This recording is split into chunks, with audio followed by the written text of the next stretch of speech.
Hi, everybody. Welcome back on the Maroon Devils Network as we talk more Maroon Devils football. And, hey, we're going to be talking about the wide receivers. With us is Coach Mike Verano. And, Coach, I understand that is your gig. You get to coach these wide receivers.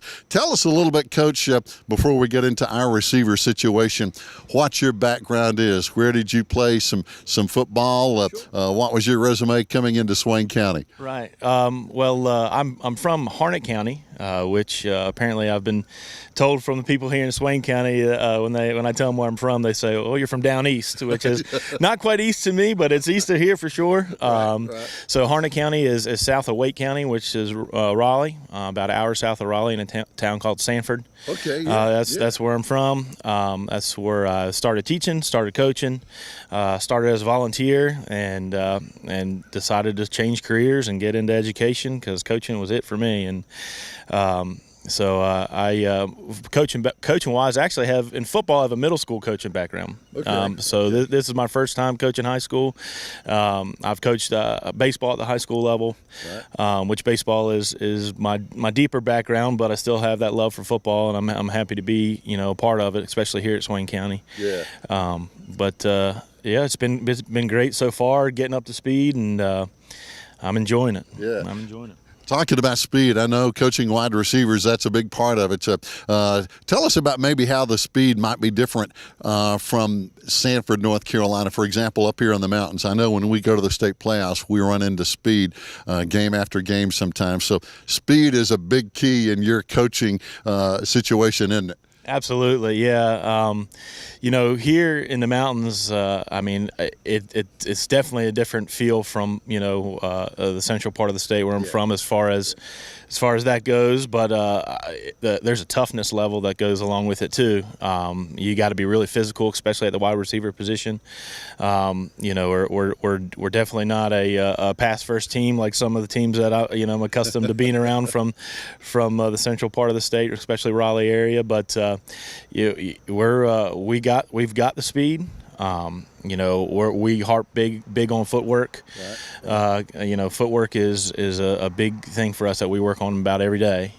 I say, the speed will come. Let's get smooth first. Right. Speed will come second. But we'll hopefully get to be able to open it up a little bit here. We haven't really had the opportunity to, especially with the weather games and stuff like that. But these wide receivers, I'd like for them to get a chance to showcase their skills because they're really a big part of the team. All right, Coach, talking about in our offense, how important is it for these wide receivers to be able to block? Because in the past, I know our offense is different now. We've spread it out more, but still, how important is it for our wide receivers to be able to go down there and hit somebody and knock them out of the play? Absolutely, yeah. That's that same physical part of the game. I told you we've got to be physical. In our offense, if you want to play wide receiver and you can't block, you're not going to play. I mean, we so that's another thing we harp on and we work on almost every day is blocking techniques and how to get on and stay on blocks. And I mean, it's a little bit different at the wide receiver position, the stalk block versus the offensive line. Where they've got assignments right off the snap. Stalk block's a little different, so it's a little harder. To simulate, but again, it's something that we work on, every day and try to get better at. I tell them, I said, hey, if you've got an opportunity, that could be the biggest play of the game. Sometimes, especially downfield block, might bust the big play and get us to the house. So they're excited when that happens. Obviously, if they get that opportunity, that's something that again they're all about just contributing in the game as much as they can and when they can. No doubt about it. Coach, we appreciate you joining us here on the Maroon Devils Coaches Show. It's always great to talk with some of the assistants that our fans might not be familiar with, and we welcome you to Swain County and Maroon Devil football because that's very special to people who live and work and play here in Swain County. Yeah, absolutely. It's great to be here again. I mean, I was a late addition to the staff, just getting here in August. But when they gave me the opportunity, I said, man, I jumped all over it, and I've loved every minute of it. And it's really special here in Swain County. You can tell that, you can feel that. So I'm glad to be here. All right. Once again, ladies and gentlemen, Coach Mike Verano, our wide receiver coach here on the Maroon Devils staff. Stay tuned. We're going to be talking with Mr. Sane and Coach Holt when we continue right here on the Maroon Devils Network. Hey, this is Lindley Wyatt on the Maroon Devils Network. Coming up on the Maroon Devils Network on Wednesday, September 14th, we have a soccer game at home against Andrews at 6 p.m. And on Thursday, the 15th, we have a volleyball game at home against Highlands. And on Friday, the 16th, we have a football game against Dade County, Georgia. So don't forget to tune in to the Maroon Devil Network for all the action. Hi, everybody. Welcome back to the Maroon Devil Network and the Maroon Devil Coaches Show as we get to talk football with Coach Sherman Holt. Wow, Coach, I tell you what, I think my heart's still beating fast from last Friday. The last 2 weeks, we went down to the wire with Smoky Mountain. We went to the wire and then some with the Franklin Panthers going into overtime. One thing we've seen, though, with this Maroon Devil football team, they don't quit, and that's really, really big in this schedule we have, isn't it? Yeah, you got to be proud of our kids to, hang in there. Anytime you go into an overtime session, you never know what's going to happen. And I think our kids, they played hard. They never quit. Showed how well conditioned they were, and just proud of their effort and proud of their mentality of, whatever it takes. Yeah. And, Coach, I'm seeing that. I think a lot of it, you're right, it's mentality, a lot of it's attitude, a lot of it's effort. And I've heard this from people we have played already this season. Wow. And I've heard it from Smoky Mountain fans and Franklin fans, and they say the same thing. They say, if you're going to play Swain County, you better strap it on and get ready to play physical football. And that's a big compliment to you and this football staff. Yeah, we really emphasize that in practice every day. You can't play physical on Friday night if you don't practice physical Monday through Thursday. And, so for us, we just got to embrace toughness, embrace physicality, and that's why I think in these first 3 ball games, people have been able to see that we're physical, we're tough, we're not afraid to come hit you. And that's kind of what we're hanging our hat on right now. So proud of our kids and just accepting that challenge of being a tough physical football team. Yeah. Now, Coach, we talk about the mentality of that, but how much were the summer workouts a part of this mentality, a part of this effort, a part of the ability to play 48 minutes? Because I know you had some hard sessions in that weight room over in the Maroon Strong Performance Center. How much did that play into the way we're playing football? Oh, it reflects 100%. When I got here in March, I told our kids, you're going to be challenged in here every day. If you don't get in there and throw weight around and sweat and hurt, you got to hurt a little bit in the off season so you don't hurt on Friday nights. And, our kids, they've accepted everything we've thrown at them, and they've took it wide open. And, there's a lot of days in the summer when they were just beat down as far as, we physically got after them in the weight room, in our conditioning regimen. And it showed. Yeah. We've had 3 games. We hadn't had one cramp, I don't believe. Wow. In the first 3 football games, you're normally going to have some cramps. We hadn't had no cramps. We've been very fortunate in that category. And just playing with the mentality of practice was hard, the game's easy, and that's what we try to preach. We're going to practice hard so the game's easy. Yeah. So. Coach, let's go back to the Franklin game last Friday. Wow, again, what a game. We kind of came out of the gate pretty quick. We started moving the football. Then that darn turnover bug kind of jumped up and bit us. And I know that's something that you want to clean up and work on and try to eliminate those as much as we can. Yeah, in that ball game, I think there was 11 fumbles between us and Franklin, and we got to concentrate offensively on taking care of the football, valuing the possession, and so for us, big emphasis this week is going to be taking care of the football, ball security, and we've been doing that in a game like last Friday, kind of wet. Sometimes it was light rain, sometimes it was heavy rain. Yes. And so anytime you play in that condition, you want to just have an extra emphasis of holding on to the football. And, it was just an old-fashioned, sloppy, football game. We got to take care of the football. We'd be in better shape. And it's just lack of focus maybe, just focusing on I'm not going to let this football get out of my hands. And, we're going to work on that this week. Yeah. Coach, I know, we jumped out to a 7-0 lead, then kind of back and forth. Then we went to halftime. Then Franklin comes out and bang, their first possession in the third quarter. They go down and score. But it's like after that we adjusted a little bit and were able to stop them after they scored that one touchdown there early in the third quarter.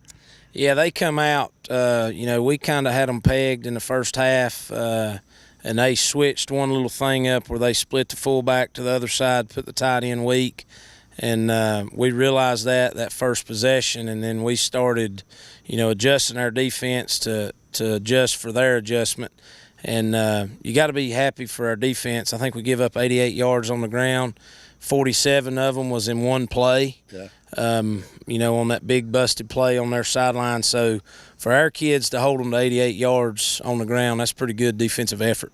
Outstanding effort. Let's talk about the overtime. Our Maroon Devil defense really solid, keeping them out of the end zone, holding them to a field goal. That was really big in their first overtime possession, wasn't it, with that good defensive stand?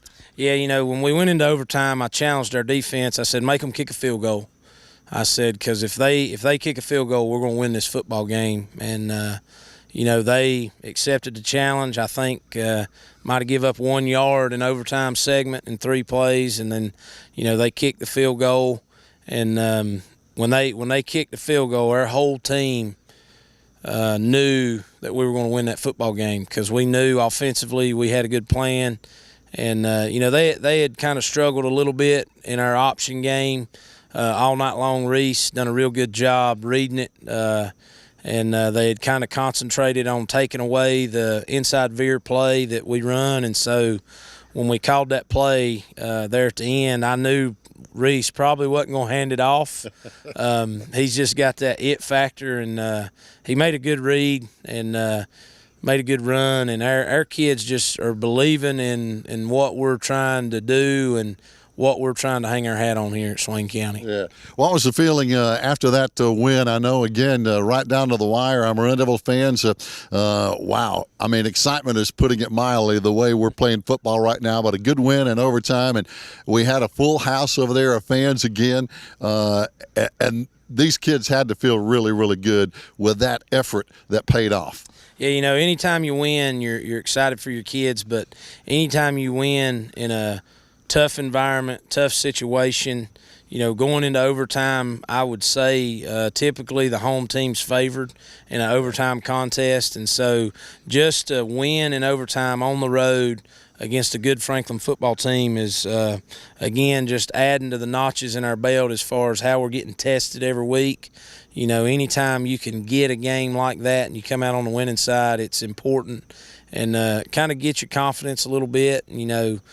Coming off that Smoky Mountain game, we needed a win for one, and to win in the way we did was good for us. And I know some people might think, well, they'd like to win one by a blowout, but we'll take a win no matter how we get it. And it's probably getting us prepared for down the road. Even this week against Pisgah, it's going to be a tough football game, physical. And so anytime we can win those tough physical football games, it's only getting us better.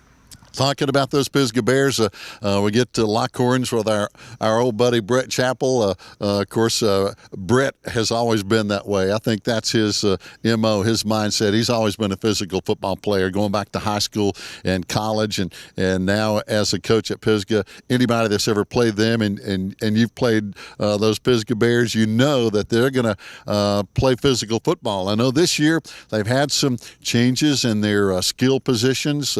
Some folks, of course, graduated, moved on, and last week they were off. They had a chance to kind of get ready for us, so to speak. So what do you look for from Pisgah as they're going to be coming to Swain County? Well, they want to establish a good running game on our offense, and they're kind of like us in the same. They're a tight end wing type team. They want to run the ball. They want to control the clock. Value the possession, and so for us, it's going to be challenge defensively, trying to get them off the field, make them punt, and just make sure we eliminate the big play. They got some real good skill players. Got a good wide out that's real big, that's been there a couple of years in Caden Robinson, and he just presents some challenges just defensively. How are we going to kind of limit him? And they've got some other guys that are young that they can spread the ball out a little bit more this year, I would say, than they have in the past. And so it's kind of which scheme are they going to go with? Are they going to try to throw the ball a little more? Are they going to run it like they normally do? And we just told our kids yesterday at practice and in film session, be ready for a physical football game. Be ready to have to line up and win this game in the trenches. Yeah. Talk about that, Coach. We've hit on that a little bit already. Our football team seems really physical. They are. There's no question about it, which I think has allowed us to play physical because of hard summer workouts, and we haven't seen, knock on wood, hardly any injuries. I know a couple of guys have been dinged up a little bit, but this football team has been very fortunate right now to have not seen that injury bug bite us so far. Yeah, and you can't never tell when something's going to happen, but most of our kids have stayed fairly healthy. You've got the normal dings and banged up kids, but not had any major injuries. And part of that, is just being tough. We told our kids coming in, things that there's a difference in hurting and being injured. And, I think everybody hurts, and, you just got to be able to withstand that type of pain. And but our kids, they've adapted well, and the mindset and the mentality of, you got to be tough to play tough. Yes. And, it's one of those things where we've really preached on, what are you willing to give up for Swain County, and I think our kids have bought into that slogan, and they're playing pretty good football and tough football. Oh, no doubt. Fans, it's going to be a tough one this Friday night as the Pisgah Bears come to town. I know we've got a little bit of history with them. As a matter of fact, we used to play Pisgah some when our great friend and former Maroon Devil, Coach Carol Wright, was over there, and they had some outstanding football. They came here. We went there back in the Heath Schuler days, if you will. But it's Pisgah Swain this Friday night, and we'll be right here on the Maroon Devils Network. Join us then.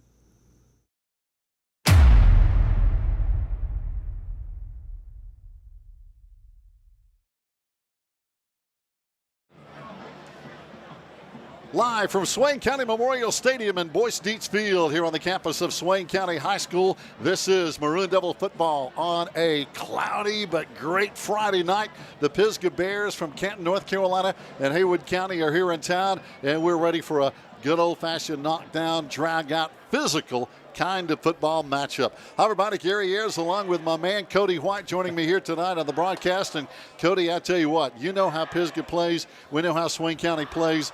And they play a lot alike with just knockdown, physical, hit you in the mouth football. Absolutely, they will, and I expect nothing less from both teams starting this game out tonight. It's going to be interesting. Pisgah had a week off last week. We saw some of their folks over at Franklin in the rain, and they were watching, of course, the Maroon Devils to see what they could expect here in this game tonight. And we're already seeing a full house on the Pisgah side of the field here tonight. But Pisgah trying to rebuild a little bit. They lost some really good skilled people from last year. They're trying to build back, but you can never count a Brett Chappell coached team out because I think Coach Chappell would appreciate this. He's old school. He likes to coach fundamental football. You got to block, you got to tackle, then we'll take care of the rest. But they're never out of a game. They're never out of a game. I think Brett Chappell come up in the Coach Fox era of Rosman High School, which was absolutely continue to run the same play. If it works, we're going to hit you in the mouth until you stop it. So he grew up with that. I think he took that with him to Haywood County and to Pisgah, and he's been instilling that in Pisgah with the Bears the entire tenure he's been there, and I'm sure that he's going to do the exact same tonight. Oh, I think so. One of our guys, of course, our offensive coordinator, Austin Cook, played some for Coach Chappell, so he knows a little bit about his tendencies. So we'll see if that may pay off in the long run tonight. And I think it will. Anytime you have a little bit of an inside look, the Trojan horse, so to speak, to be able to figure those things out, it's going to be beneficial to you. Our band's getting ready to take the field. We've got a lot of fans down on the field as well, trying to welcome our Maroon Devils onto the field. And we just got through talking with Coach Sherman Holt there just a minute ago. And boy, I tell you what, he was excited, as our fans were, to come out with that overtime win against a tough Franklin team in the rain, as you saw last Friday. Absolutely. It was a great ball game. There was a lot of mistakes. The ball was wet. There was a lot of fumbles. But what we saw was the determination and the tenacity that even though you had those down plays, a lot of penalties and fumbles, that the Maroon Devils kept fighting back. They never stopped, and they went all the way down, and they continued to establish their will against Franklin, even though Franklin at the end had those two big drives to be able to put it into overtime and then a field goal into overtime.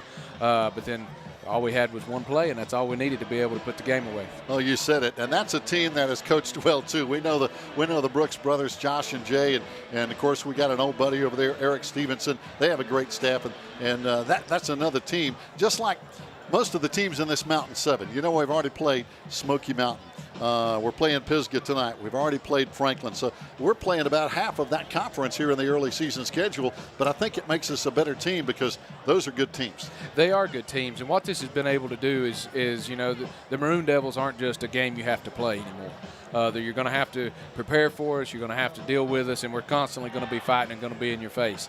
And that's what we're able to see, and we're actually seeing from week to week that other teams are beginning to notice that. They're starting to have to put in more stuff than what they did the week before to try to catch us off guard and try to beat us. Oh, no doubt. And our coaching staff doing a good job. As a matter of fact, your dad, Coach Rod White, working some with Coach Sherman Holt on the defensive headset tonight.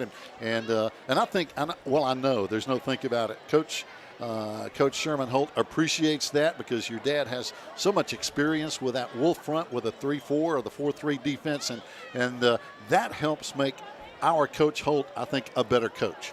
I think it does. Anytime that you can incorporate those that have come before you, those who come after you, anytime that you can incorporate everybody together and get those different ideas, it's a different look. It's just something fresh. It's something new. It's something different.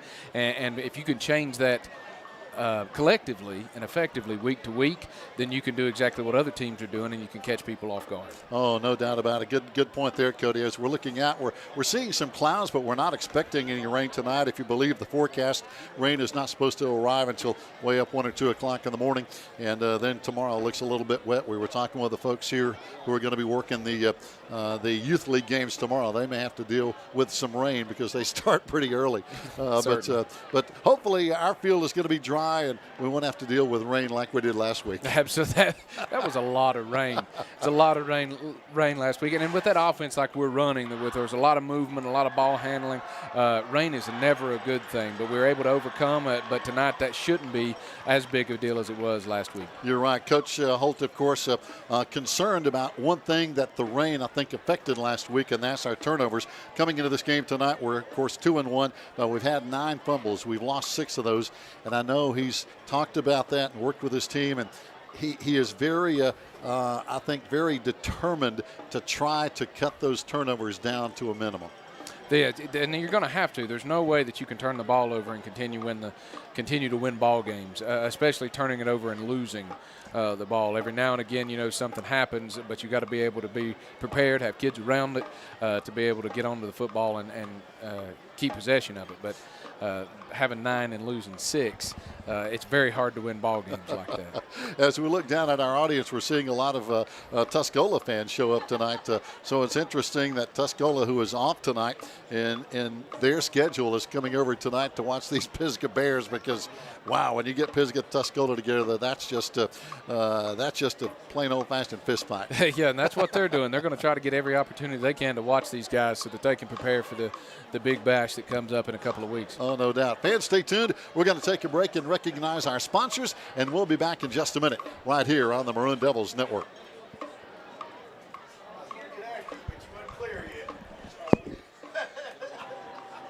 I'll take what I can get, brother.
And so welcome back as we appreciate our Swain County High School Maroon Devil Marching Band for the playing of our national anthem here tonight.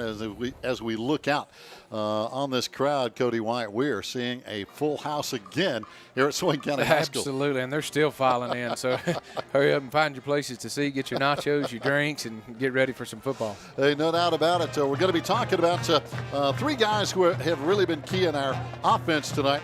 We're going to be talking about number 2, Gabe Lillard, number 3, Josh Collins, and number 5, Reese Winchester. When you talk about those in numerical order, Gabe Lillard, of course, coming in tonight, has played on both sides of the ball really well. 13 tackles. 7 of those tackles have, I think, been solo. Gabe Lillard has carried 27 times, 194 yards, had one of 59 yards, and that's a 7.2 yards per carry average. That's a pretty good number. That is a good number. Gabe runs very, very hard. Whenever you see him get the football, he runs low, he runs with his shoulders down, and he runs hard. And anytime you can get 7 yards a carry, that's a good person to be giving the ball to. And there's Gabe right there on the screen. Following up is another guy. Of course, Gabe plays strong safety, and now we're talking about a guy who plays both ways, talking about Josh Collins. Josh, of course, plays running back and linebacker for the Maroon Devil football team, and he gets it done. 48 carries, 195 yards, 4.1 yards a carry, 19 tackles. He's right behind Brandon Frost is our tackle leader, and also has caught 3 balls this year. So Josh, a guy who can do just about anything you want. And that's really good. When you can have someone that can put up numbers on offense and put them up on defense, playing both sides of the ball, especially this early in the year, you've got somebody that is a workhorse, somebody that you can depend on and continue to go to.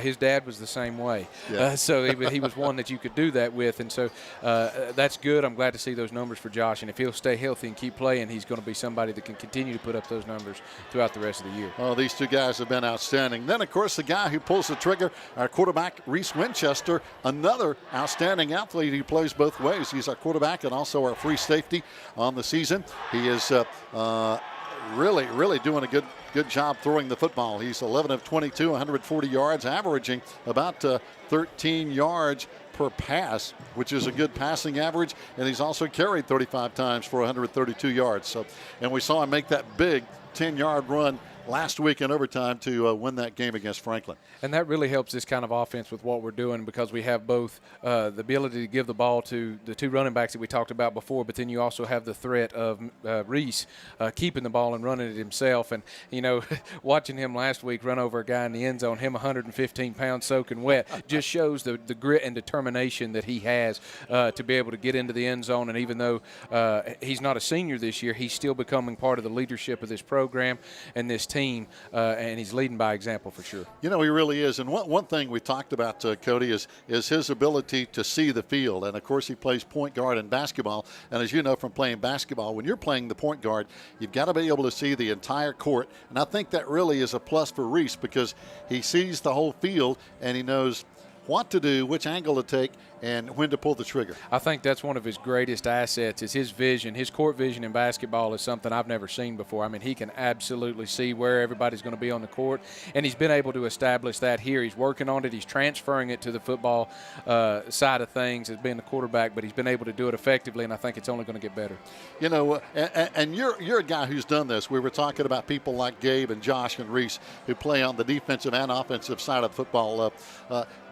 If you had your druthers, and I know this is a hard question to answer, and I know where some guys like this, would you rather play offense or defense? Because you've done that. To be honest with you, I loved defense. But I loved defense because I loved offense. Being able to understand, being a running back on offense and being able to understand how offenses work made me a better defender. And I love the defense because you get to play a cat and mouse game. You get to anticipate what they're going to do. And there's nothing more discouraging to an opposing team when you can almost tell them what they're fixing to run. They really hate that. So I like the strategic planning of a defense and being able to hold a power offense to themselves. But I got to give it, I did love running the football. Yeah, and you know this as well, playing that linebacker and defensive secondary. When you're running the ball, you take the hits, and sometimes you get to give one back. But when you're on that defensive side of the ball, hey, you can give it back to those guys that gave it to you. Absolutely. That was my chance to say, you keep hitting me in the ear on offense, I'm going to hit you in the ear this time. So it's a get even proposition, but both teams are the Pisgah Bears in the end zone over on their end zone, and our guys are going to be coming out in just a minute. We're going to be seeing them, I'm sure, walk up and pay tribute to those state championship signs that we see up on the hill, and I think that's a nice new twist that our fans appreciate. I think it is too. I mean, those are the folks that come before us all that that they put in the hard work and the effort to be able to earn those badges and signs up there. But that it's one thing to look at and pay tribute to them, but you got to be your own team. And those guys that came before us realize that too. And but it is good to know that there's a lot of hard work in this game, and you can see it up there. And Coach Sherman Holt talked about that last week. He said, look, that's great. Those guys had their time in the sunshine, and they did a great job. But these guys have to come through with their own identity. Hey, if they want their name up there, they've got to put in the hard work. They've got to put in the effort and execute if they want to join that select few. And there's one thing about it. Not one team up there played the same football. Every single team had their own identity, their own way of playing the game, and that just transfers on to the team that we have in front of us now. They're developing their own way to play and win ball games, and that's what's going to take them as far as they want to go. Oh, you're exactly right. And talking about that, of course, we've seen a new offense installed in this Maroon Devil football team. We've had the veer for so many years, and while we're still seeing a lot of veer tendencies, if I can use that word, in the offense, this is a different animal. Yes.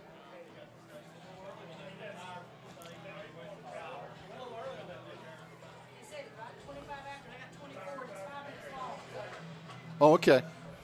And looking down on the field, looks like we have some kids from Tuscola here lining up. And, yeah, so they're got some Tuscola kids down there lining up with our students welcoming the Maroon Devils on the field. So that's a different taste. That is. Well, what that is, I guess the enemy of your enemy is your friend. So they're going to be Maroon Devils tonight and hope that we beat Pisgah. Oh, you said it. They're pulling for the Maroon Devils tonight as we see some of that gold and black over there in that lineup. And look at all these Tuscola football players. We saw some of the jerseys in there that they had on the film just a moment ago. Now, on the flip side of that, wow, if those Pisgah football players see that, that's just going to crank them up a little more. It will, but what a unique thing to be able to do. There's not a lot of places in the country, even in North Carolina, where you see opposing teams like that being able to come together and actually support one another in their goals and what they're trying to accomplish. Oh, no question, as we're going to see the Maroon Devils come on the field here in just a minute. As a matter of fact, we're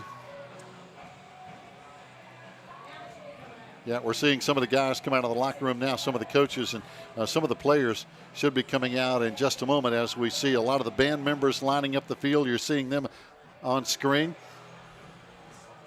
And now we're seeing the cheerleaders here for the Maroon Devils, and they're doing a good job, and they put in a lot of time and practice getting ready for the games on Friday night. We appreciate the cheerleaders and all they do. And now we're seeing the coaches come out. That looks like Coach Holt walking down as we see him on the sideline. And, yeah, there's Coach Holt coming down about the 10-yard line.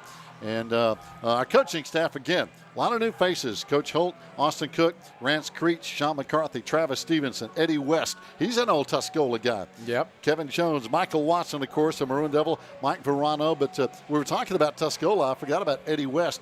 There's a piece of Mountaineer history. Yeah, there's certainly Mountaineer history here, and that's probably why another reason why they're here. One, they want to see them beat Pisgah, and the second thing is they want to be able to support some of the old coaches that they probably played under and used to play for. Good point there, Cody, as, of course, our Sherman Holt came from Tuscola, and he probably coached some of those folks over there in that line. As we mentioned, Tuscola has the night off as they have an open date here tonight. And we're seeing our captains come on the field. And we're going to take one more break, and then we'll come back with the opening kickoff here tonight. Fans, stay with us. Kickoff is just around the corner on the Maroon Devils Network.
Fans, welcome back as, again, the Pisgah Bears are on the field. They're getting ready to crash through a sign, if you will, over there in the far corner of the end zone as their fans are out in numbers here at Swain County Memorial Stadium in Boys East Field. You saw our captains run back through that tunnel of band members, of some Tuscola people over there, a lot of our student athletes over there. So, wow, I tell you, this atmosphere just keeps cranking up a little more, keeps getting Cody. better and better and better. And that's one thing. You got to keep the atmosphere going with you, and you got to be able to deliver the licks on the opening kickoff, that's for sure. That's the key as the officials are on the field. And I guarantee you, we need to get on the field pretty quick, or the officials are going to start getting a little ornery, because when it ticks over to 7:30, they want to kick it off. Absolutely. And they don't have a lot of patience as we look down there. And here come the Maroon Devils. They're going to come right onto the field, right out of that tunnel, leading the way with the American flag. Hey, that adds some spice to the field here tonight. It certainly does. How about that? As that looks like Cole Weichel, 28. He carried the American flag. And, wow, all those guys, and we got a bunch of kids behind him. And, boy, these fans are just eating this up. They are. I love coming out to the old Stone Cold theme song there. I recognize that from my middle school days. That's a good theme song. Of course, the Pisgah Bears across the way, you see them over there. Their fans are on their feet. So I think they're getting cranked up with this atmosphere too. And we've got to establish it. When you've got an atmosphere like this, when you've got something on your side and all of that, you've got to be able to channel it in your play and be able to do it immediately on the opening kickoff. Yeah, I couldn't agree more. And this is one of the things we like about playing at home, that home field advantage. But as you mentioned, you've got to do it on the field, not just from the stands. Absolutely. You've got to do it. And you've got, I cannot stress enough how quickly you have to establish it, because if you can take the air out of their sails immediately, you can really put a team on their heels, especially at home, and really start establishing your will against them. It's going to be a good one tonight, of course. Pisgah coming in. They've played 2 games. They beat Enka 14-7 2 weeks ago. They were off last week. They opened the season, though, with a surprising loss to Brevard, 21-14. First time the Bears had lost to Brevard in a while. Of course, our Maroon Devils coming in 2-1. We're probably a play or two away from being 3-0. We opened up with a win over North Buncombe, lost that tough one against Smoky Mountain, and then, of course, pulled one out in overtime last week at Franklin. So one thing about it, our guys don't have any quit. No, they do not have any quit, and that's we've been able to see that with the way they've practiced all summer long, and getting ready for this season with the amount of conditioning that they've done. These kids can continue to go and go and go. They certainly don't have any quit in them. Dropping back to return now is going to be Braden Reynolds for Pisgah, along with Sawyer Ballou, a junior and a sophomore, back deep for the Pisgah Bears as we're getting ready to kick it off. And let's see what we can do here as Brendan Lanning is awaiting the Pisgah, still a man short. So they get a man on here, and I think we're about ready to go now. Big number 70 right there in the middle. That's going to be Joshua Robertson, one of their senior offensive linemen. But the atmosphere is here. The crowd is here. The weather is good. Let's listen to the pops when they hit right here. I love it. Well, going to be a little different twist on the kickoff. It's going to roll. And, boy, there was a quick pop.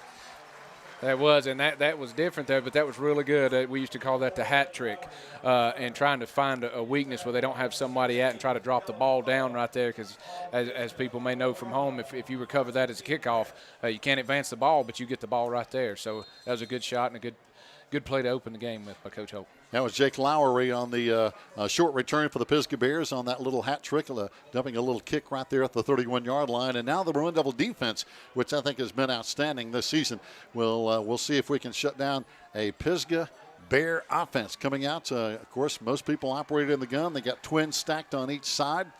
Maroon Devils in a three-man front. Here comes the defensive end from the other side. Job. And it got him from behind. That's Aaron Clark, the quarterback. But coming in, blitzing from that far side, Cody was the guy who brought him down. Yeah, that's a linebacker there. That's Mr. Swain.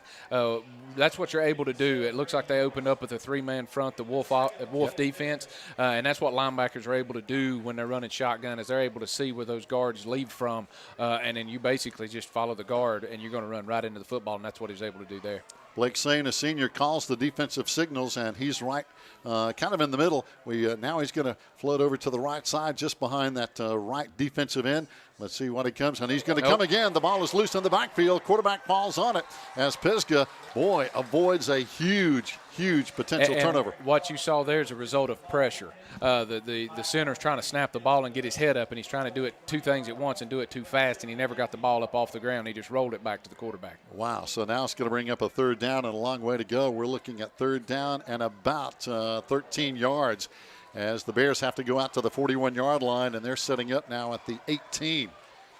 So this is a great defense to have the amount of linebackers in the secondary that you have in situations like this where you would imagine that you're going to try to throw the ball or do some misdirection. Dropping back deep is going to be Gabe Lillard and Reese Winchester. They set up a screen, going to be incomplete. So now blowing it up over there. Good job. Looked like Brandon Frost and company all over that play over there for the Devil defense. Yeah, that's a great job by a defensive end who is a linebacker there to be able to see that coming. The old Florida State screens, as we call them, are hard to defend, but if you see them coming, you can do just that. Lucas Sutton doing a good job blowing that one up too. And now dropping back, we've got a couple of guys getting ready to return as the Bears are going to be punting it back to the Maroon Devils. Dropping back to punt now is going to be Walker Fox, a Bear junior. And back to return, we're going to have Josiah Gillespie back there, and it looks like Josh Collins are both back deep. Good snap, good punt. It's going to be taking a Bear roll. Going to be no return, but Maroon Devils will get it back at the 41. Good field position. Great field position. I mean, you can't be upset at that at all. So now it's going to be interesting to see what the Maroon Devils can do. We did it on defense. We held our own. Now let's see if the offense can come back and answer.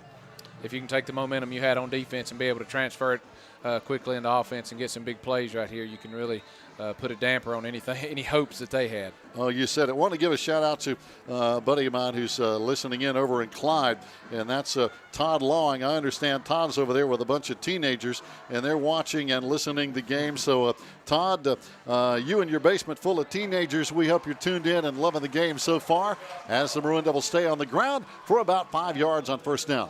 And that's all you need right there out of an offense like this. If you can just hang on to the football, chew up 5, 6 yards at a time, you certainly, because you're going to break one in a minute, and all you're doing is controlling the clock and being able to move the ball down the field. Kind of like I like the way your dad says it sometimes. He says, we're just setting them up here. That's all it is, and that's really what you're doing right now. It's running little plays to be able to gain some yardage, and then you're just looking for that one big one to be able to scoot through.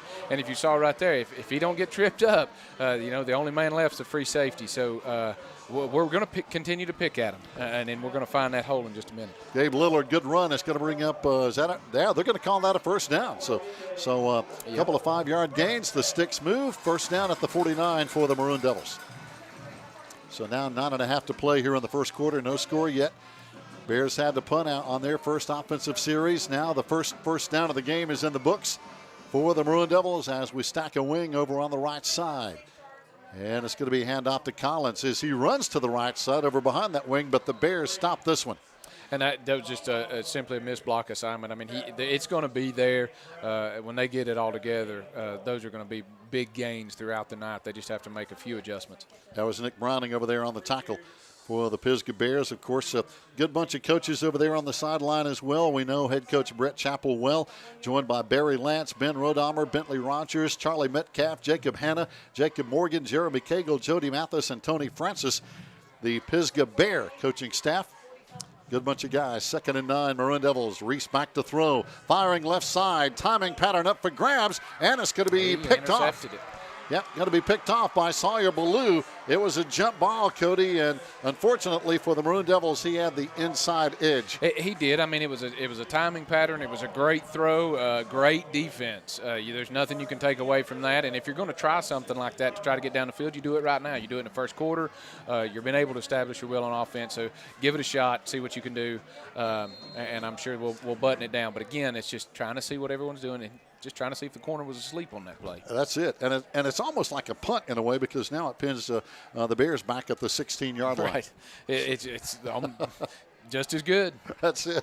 Now let's see if the Maroon Devils can shut down Pisgah for the second series in a row now. First down and 10 Bears. Wow, 4 wide receivers on one side. You don't see this much. And they hand off kind of a jet sweep over there to number 1, Braden Reynolds. And he runs behind all those receivers, but a very late penalty flag coming in. Stretching a ball out that far with that many non-blocking wide receivers, that's usually going to be a holding penalty. They're not used to having to hang on to somebody for that long in a zone blocking scheme. And that's, I'm not sure I've ever seen that particular set on offense, and there is the holding call against the offense. But when you have 4 wide receivers stacked like that, that's a totally different look. Yeah, I mean, you can do that, but you need to pass the ball. It's going to have to be a quicker running play. I mean, like I said, you're going to try to stretch the ball to a sideline to those that aren't used to blocking that long, not your offensive lineman. You're going to get holding penalties. And that was, again, Braden Reynolds on the jet sweep for the Bears as now they're going to go backwards to the 9-yard line. That's going to bring up first down, and we'll call it 17 with 8:25 to play here in the first quarter. Trips into the boundary.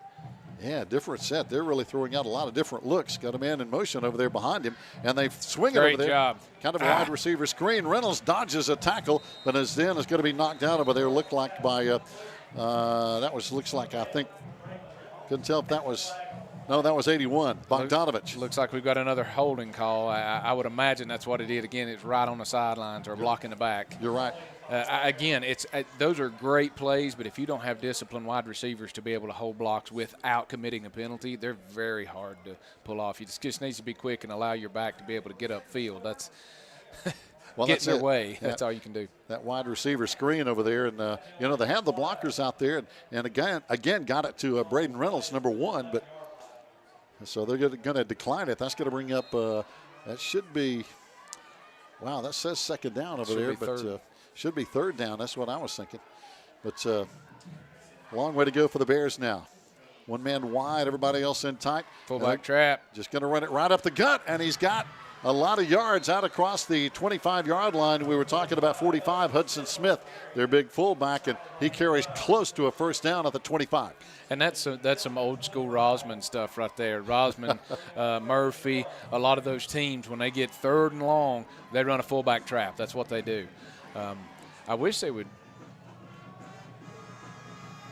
Well, no, I guess it is because they had a penalty on the first one, so that would have been 2nd down if they'd declared. I was trying to figure out if it should have been 4th down. But, but no, that is some old school Rosman stuff. Is run a fullback trap on 3rd and long. Well, a big down for the Bears. 3rd down and 1 now at the 25. So it is 3rd down. Now everybody in tight. Got Reynolds in motion. He gets the pitch in the backfield. Players trying to string out on the Maroon Devils. Get it done over there. Good hustle. And that's Gabe Lillard coming in on the tackle for a loss. And that's the one thing Gabe does have is he has the ability to get upfield and get in an alley, get in that lane so fast that accounting for him at free safety, you just can't do it. I mean, here he is playing a strong safety or free safety and able to come up and make a tackle for a loss. You can't train your offense to be able to block the free safety. Good athleticism over there, and now the Bears are going to have to punt it away now on 4th down and about 3. 6:42 to play, first quarter, no score yet. Again, the Maroon Devils have Josh Collins and Josiah Gillespie. Good punt. This one's going to go out of bounds over there on the Pisgah side of the field, so no return. But again, good field position for Swain High School. Absolutely, better than we started at a little bit ago, and I imagine we're just going to try to put in a rhythmic offense here and be able to drive the ball down and score a touchdown and get on the board. So now 6:30 to play. We're still in the first quarter. We're seeing some good football. Penalties right now hampering the Pisgah Bears somewhat, and along with the field position, Cody, and those two things can really hurt you. They can. You can't have penalties when you're playing against field position anyway, but that's what they've been battling so far, and that's fortunate for the Maroon Devils. At the 44-yard line, the Maroon Devils will set up now, and we got a whistle. Somebody's bleeding probably. Yep, going to have to go to the sideline and get that blood. Where's Carrie Powell? Here she comes. And she's got to get that taped up. Checking back in now is going to be Grady Lewis. Grady, one of the big sophomores.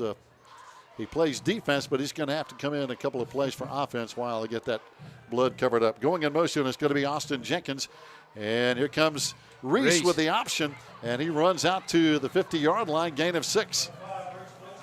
That's a great job. And what we were able to see there a little bit is – he had two different options there after he did the fake, and he was maybe able to pitch the ball. And if they see Reese continuing to gain yardage like that, they're going to try to close in on him, and he's going to have to make that choice at that point to be able to pitch the ball. But let me tell you something, when they commit to Reese, then that's going to leave the pitch wide open here in just a minute.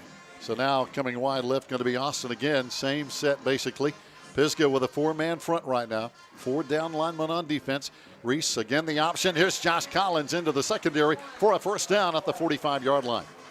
Good misdirection. That was great misdirection and a great tackle by the free safety. The free safety came up and made a tackle, but he made one mistake that he did is leg diving, as my dad used to call it. And he got fortunate there that he was able to get in his wheels, but you make that move and miss, and there's nobody behind you. So hopefully he'll continue to do that for the rest of the night, and he'll miss more than he'll make there. Well, you're right. That's a dangerous play. This time we got Keontae Graham wide to the right side. Number 10 over here on the left is going to be Jenkins again. Got a little confusion in the backfield. Yeah, busted play. Reese throws this one away, so he got knocked down and paid the price, but he got rid of it. He did get rid of him. That was really smart by Reese to, at least know that he had a wide receiver out there, even though it was probably going to be a design run play. But he had the opportunity to be able to get rid of it, get it past the line of scrimmage, and not get sacked or get penalized. Yeah, we saw some mix-up on the handoff. Both guys were basically looking for the ball, and that was just enough of broken timing to allow the defense to blow up the play. Yeah. Anytime you have a broken play, if you can make anything out of it, and by many things, not lose any yards, you've won that.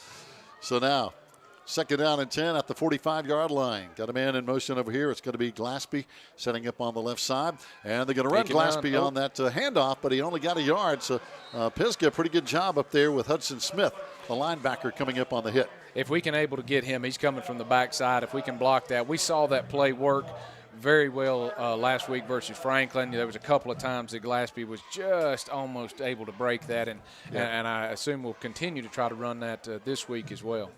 Hudson Smith, a solid guy over there at linebacker. We saw him a while ago, I believe, on that fullback trap. He's number 45, plays both sides of the ball. So now 3rd down and 9. Maroon Devils, let's see if we're going to throw the ball down the field. Got a wing on one side, got a man wide each side now for quarterback Reese Winchester at the 44.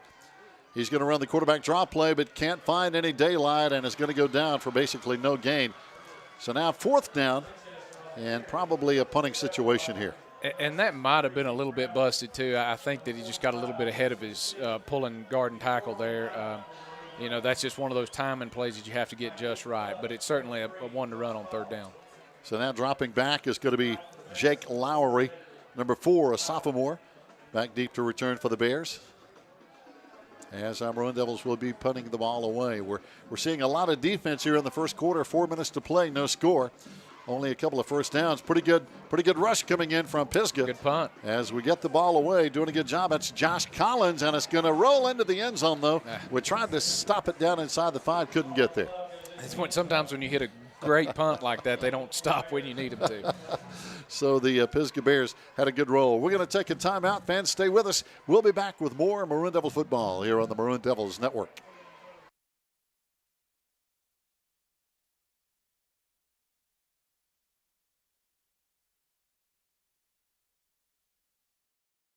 Hey, this is Lindley Wyatt on the Maroon Devils Network. Coming up on the Maroon Devils Network on Wednesday, September 14th, we have a soccer game at home against Andrews at 6 p.m. And on Thursday, the 15th, we have a volleyball game at home against Highlands. And on Friday, the 16th, we have a football game against Dade County, Georgia. So don't forget to tune in to the Maroon Devil Network for all the action. Oh, wow. Fans, welcome back as we saw the Maroon Devils again converge on the Pisgah Bear quarterback. A sack for a yard loss. Couple of scores coming in right now. Robbinsville leading Smoky Mountain 8-0 in the first quarter. That game just up the road. That's homecoming, by the way, up at Smoky Mountain. Andrews, a little bit of a surprise score, leading Mitchell, one of the top 1A teams in the state. 14-0 in the first quarter. Hey, Andrews has got it. They had it last year, and they certainly have it this year, so people are going to have to watch out for Andrews. You better believe it. Here comes a delayed handoff. This is going to be Braden Reynolds again and again for no gain. So it's going to bring up 3rd and 10 here, Cody. And this Maroon Devil front with those linebackers plugging the gaps, not much room. No, and I can tell from this game to last game they've made a lot of adjustments. Last week that we had a lot of our secondary players running too far upfield, getting pushed out, and the ball being able to be run behind them. And here I can see that they've worked on that this week, and they're staying where they need to be, staying in their lanes, taking on the blocks at the line of scrimmage, and Pisgah just can't do anything with it right now. So again, Robbinsville and the Andrews Wildcats ahead in their respective games here. This time Pisgah rolling, has time. Quarterback looking downfield, got his man at the 34, out across the 40. Good run after the catch. The biggest play of the night offensively for the Bears on that pass completion to Caden Davis over here on the Maroon Devil sideline. We did, and he was just able to find it. We had good coverage there, but he was just able to find the gap. It's a double out coverage where you just try to get someone to be a little front and someone to be a little back, and probably the adjustment the secondary will have to make is instead of playing in front of the closest man to the quarterback is to play in between them. Boy, my good friend Todd Long over in Clyde wasn't kidding. He's got a basement full of teenagers, and they're watching Maroon Devil football over there in Clyde, North Carolina. We appreciate the photo of the kids, and we hope they're having a good time. We've got a good game going here, y'all. It's 0-0, under 2 minutes to play in the first quarter. So big shout-out to Todd and all his gang over there today. Throwing down, a little slant pattern inside. There's a big hit. Gade came up with a huge hit, but that's another huge play for the Pisgah Bears. Anytime you can make a hit like that, and nowadays and not be called for a penalty, I really like that. I mean, I liked it. You know, he was able to catch the ball. He was able to see it. Gabe didn't leave his feet. He didn't leave with his head. The officials are allowing these kids to play the game of football. You know, I understand that you have to make rules to protect the kids and keep them safe. But, you know, we've lost a little bit of that in the game of football, and we're able to get it back when we can hit like that and continue to let these kids play hard. That was Caden Robinson on that reception. He's the son of a good friend of mine, Coach Joey Robinson, a longtime coach. Penalty flag down on the play. And here comes another pass completion down at the 30-yard line. You give this Pisgah quarterback, Aaron Clark, time, and he finds an open man. But this one, I'm afraid, may come back. It's going to come back. There's holding by 3 or 4 different players on, and that's what they're trying to do. Is we're getting so much pressure on the quarterback, and I can tell that Pisgah realizes that they're not going to be able to build a pocket against the Swain defensive lineman right now. So they're going to be continuing to run these rolling plays. But, I mean, anytime that you make a quarterback roll, especially to his non-dominant side, you got the chance of throwing a ball too high in the air or leaving too much air underneath it for an interception.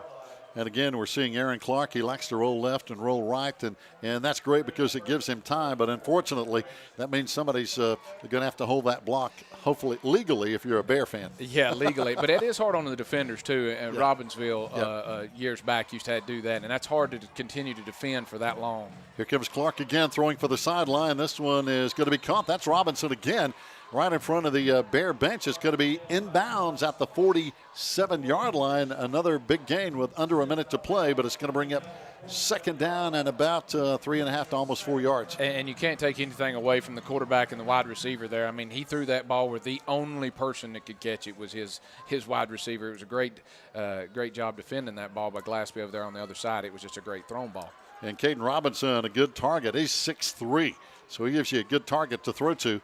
Got man-to-man coverage over there right now. Going down the sideline with him, it's going to be Glaspie. They're throwing for him again. It's going to be up for grabs. There's contact, and they're going to say incomplete. If I had a guess there, I believe that they realized that there was a push-off, a significant push-off, and no flag was thrown, and then contact after it. And I believe they just said, well, we'll just let this one even out without having to go through all the logistics of throwing all the flags.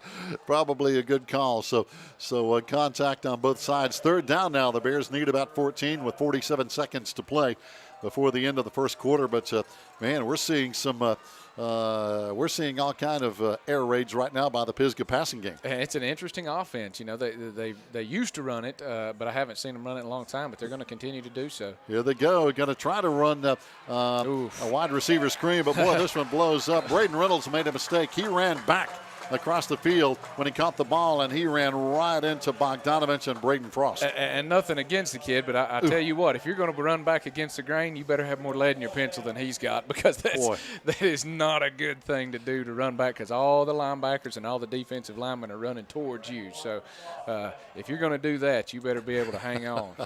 Boy, you're right. Again, 81, Nathan Bogdanovich, 82, Brandon Frost, our two defensive ends, and they're physical anyway. Oh, absolutely. We're going to get physical. And you could tell when he ran in that direction, the eyes could light up from down here that they were going to eat him up. Boy, that was a tough play. Fourth down now. Bears going to have to punt it away, and that's going to be the end of the first quarter. We're scoreless here at Swain High. The Bears and the Devils will be back after this timeout.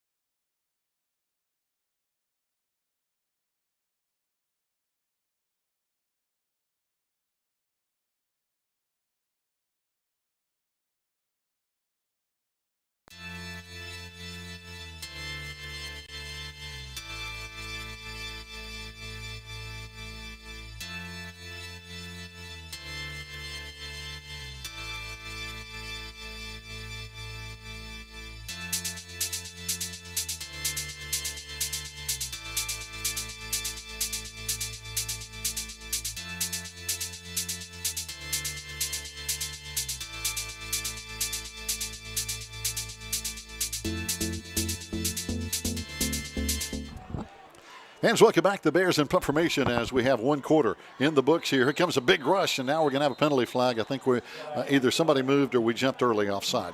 It looked like a false start. If they're going to blow a dead ball, I imagine that's probably what it was. False start against the Bears on that, and I think they saw that blitz coming, Cody, and they were just trying to move to try to pick that up. They're worried about the pressure, and I really would love an opportunity for one of our return men, because both of them are dangerous to be able to return this. But I'm sure that that's exactly what Pisgah is trying to avoid and kicking it side to side. Back to punt is going to be Walker Fox. He wears number 8. Boy, he boomed one there, but it's going to be Josh Collins at the 23. Trying to get outside. Breaks one tackle. There we go. He's got some room. Got some blockers, but we got a penalty flag coming in, and we may have a block in the backup field here. We see a Bear being helped up by the Maroon Devils. Big number 70, Joshua Robertson. And I didn't see what it was. It was either a block in the back or a blind side. Given his slow reaction to get up, he might have got hit and didn't see it coming. Yeah, you're right. As check that, Lucas Sutton helped him up, and I think we're going to have a timeout as they're going to have to attend and help Joshua Robertson, big number 70, off the field, and he's a big fella. He's about 6 feet, 210 pounds. And looks like they're going to work on him on the field. So while they attend to the injured Pisgah Bear, Josh Robertson, we'll take a break down the line, and we'll be back here on the Maroon Devils Network.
Hey Maroon Nation, my name is Erin Jenkins and I'm an alumni of Swain High and also the Maroon Devils Network.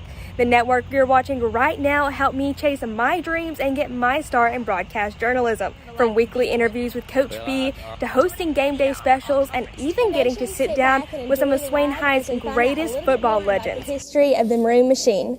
All of these things helped get me to WNCT 9 on your side in Greenville, North Carolina as an on-air news reporter. Right now, you can help other students just like me to chase their dreams by liking, subscribing, and sharing the Maroon Devils Network. As always, go Big Maroon! Hey, this is Lindley Wyatt on the Maroon Devils Network. Coming up on the Maroon Devils Network on Wednesday, September 14th, we have a soccer game at home against Andrews at 6 p.m. And on Thursday, the 15th, we have a volleyball game at home against Highlands. And on Friday, the 16th, we have a football game against Dade County, Georgia. So don't forget to tune in to the Maroon Devil Network for all the action.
Fans, welcome back as now we see both teams out at the 45-yard line. Basically, I think the gathering and support, and I think saying a prayer for the injured player, number 70, Joshua Robertson, for the Pisgah Bears. All the coaches, the players, the trainers, and the support staffs are out there right now. And the good thing is we can say that you might not have seen before we came back on live.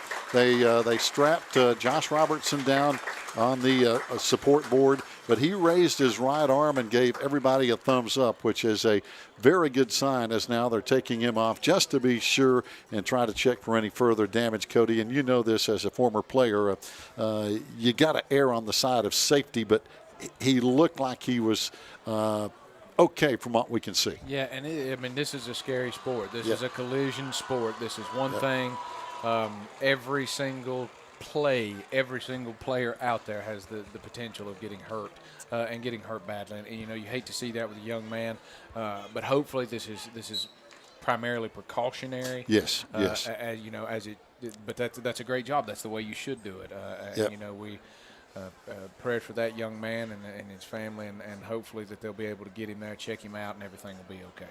And he did, as they were rolling him down in front of the Pisgah fans along the track again, he raised his right arm and gave the fans a thumbs up, which is a very positive sign, as they are taking him over to the Swain County Rescue Squad, and they'll take him up probably for some x-rays just to see what the damage is. He went down on the play, then he tried to get back up, and he struggled, and so that was basically what we could see, as now we've had quite a delay. Both teams are kind of warming back up again, if you will, getting that blood flowing again before we get back out there to live action. Yeah, anytime you get a cool off like that, you got to make sure you get the blood flow back up, or there'll be more injuries.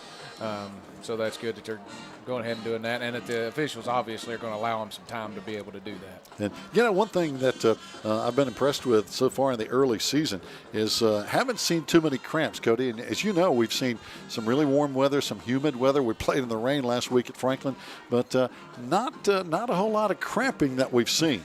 And that the coaches must be really, really pushing hydration.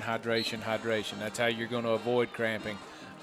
Is being able to stretch properly, warm up properly, and certainly get as much hydration as you possibly can.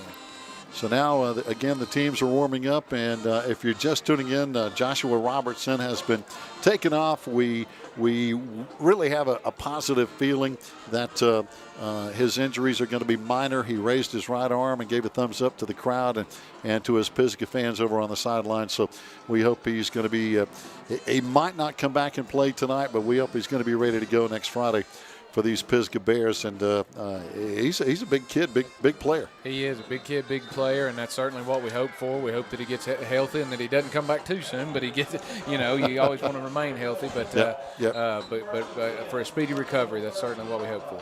And by the way, we want to give a shout out to the Pisgah radio crew. Chad Upton here in the press box with us. Dwayne Messer doing a good job as always. I know Chad has a son playing on this Pisgah Bear team. His dad was former superintendent of schools in Haywood County for many years, principal over there at Pisgah High School. So a lot of family involved in both schools here. And here we go back to live action. First down and 10. Maroon Devils with the football now.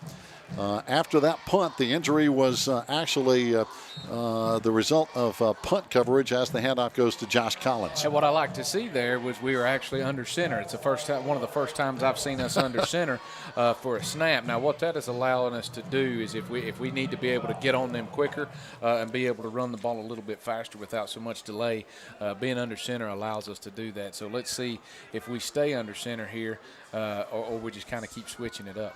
We see Reese Winchester checking his armband there for the play as they're still loading up Joshua Robertson in the Swain County Rescue Squad over there. High snap, Reese pulls it down, Great hands job. off. It's going to be Collins again. No, that's out across the 25-yard line. Good run again by Josh Collins. Yeah, just chipping away at it. And if we can continue to do that, we certainly know, I know I've said it before, but clock control is going to be key. And if you can put one in pretty quick and get a good stop, then maybe you can go into halftime with 2 points, 2 touchdowns on the board.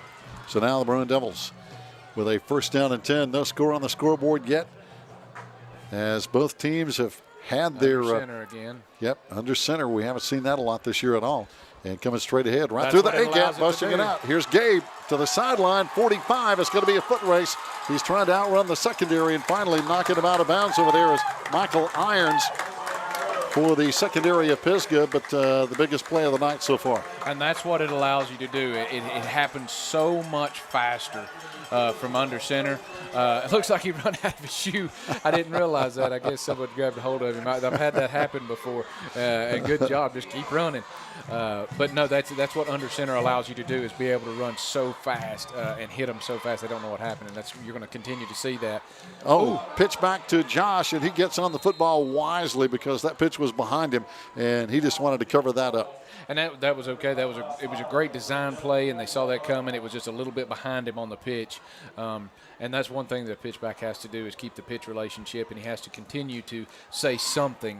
When I was running the ball, we just continued to say ball, ball, ball, ball. And when you're saying that, what you're telling the quarterback who's not looking at you is where you're at on the field, so that he's pitching to a sound, not to looking at you.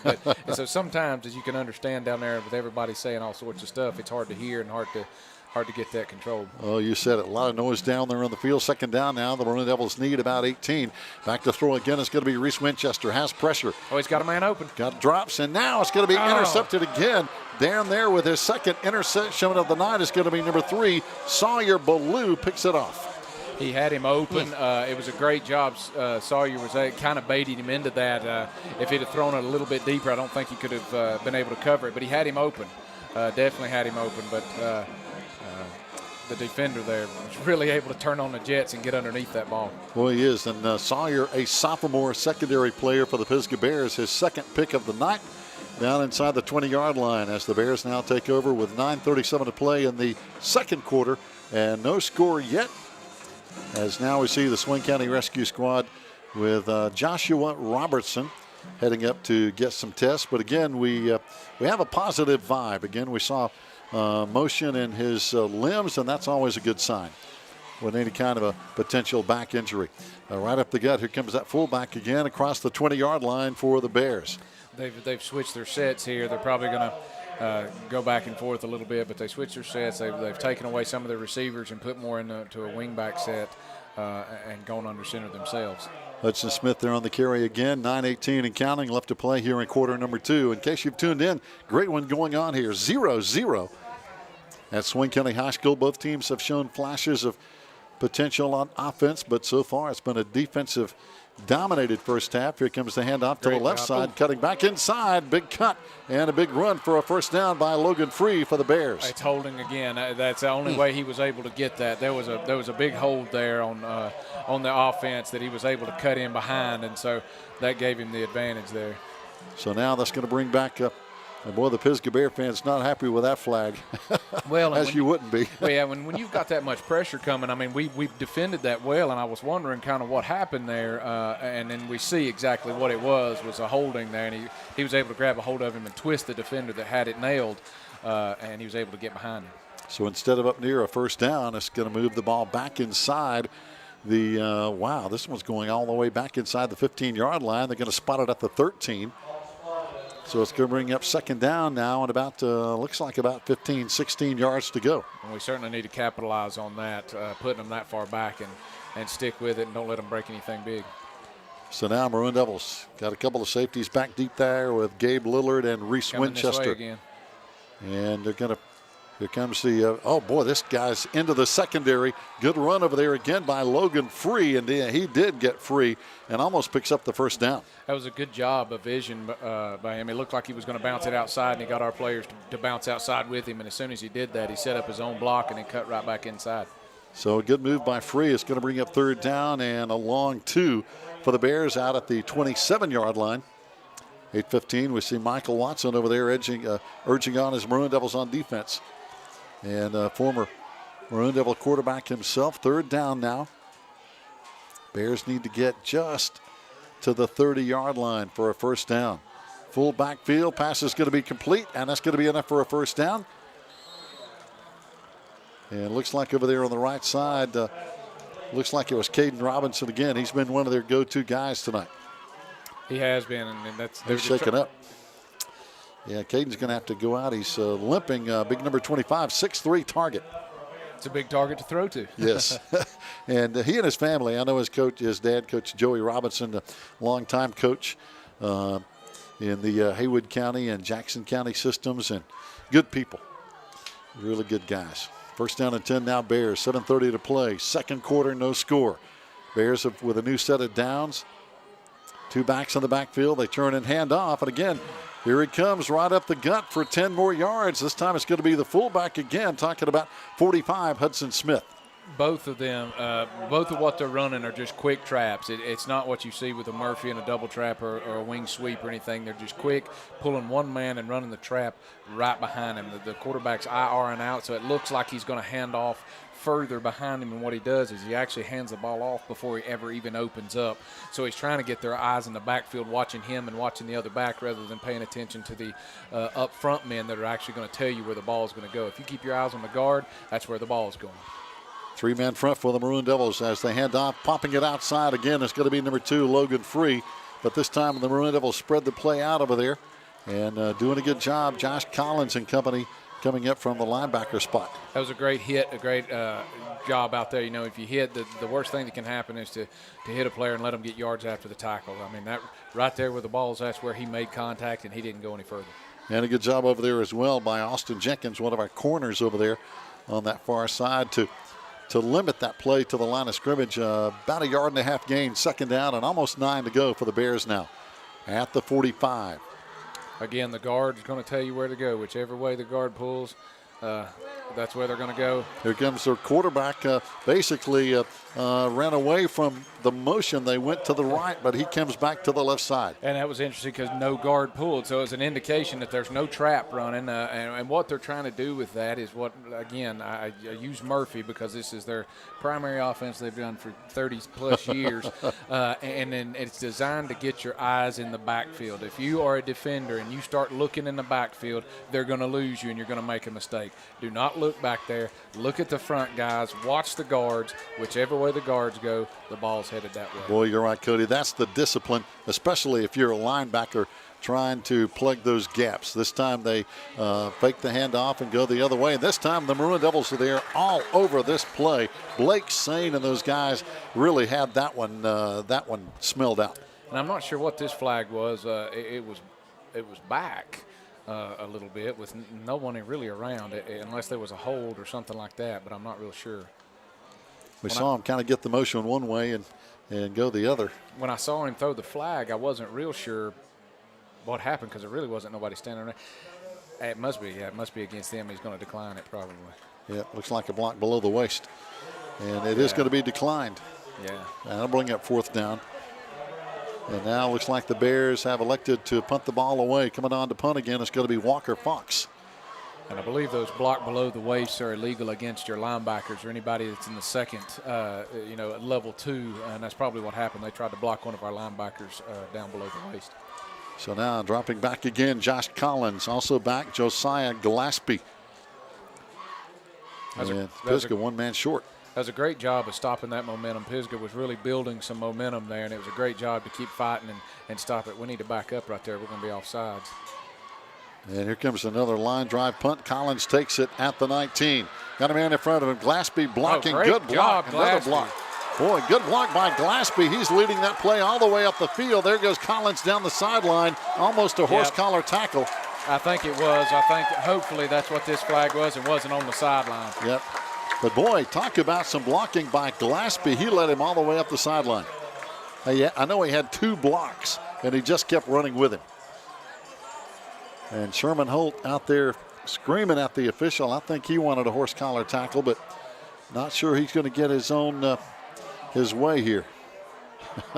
I think what he's going to throw the flag on, it may be a sideline warning. Yeah. Yep, sideline warning. You're exactly right. But it looked like a horse collar tackle on the sideline. It was, it should have been. But but no flag. Boys, Coach Holt was over there trying to plead his case, but he's not going to get any sympathy, I'm afraid. I think he's telling him that you probably should have been ahead of where any of that should have occurred. Yes. If you're a line judge on that, you need to be running with the football. And so we didn't anticipate him to be 20 yards behind whoever had the football.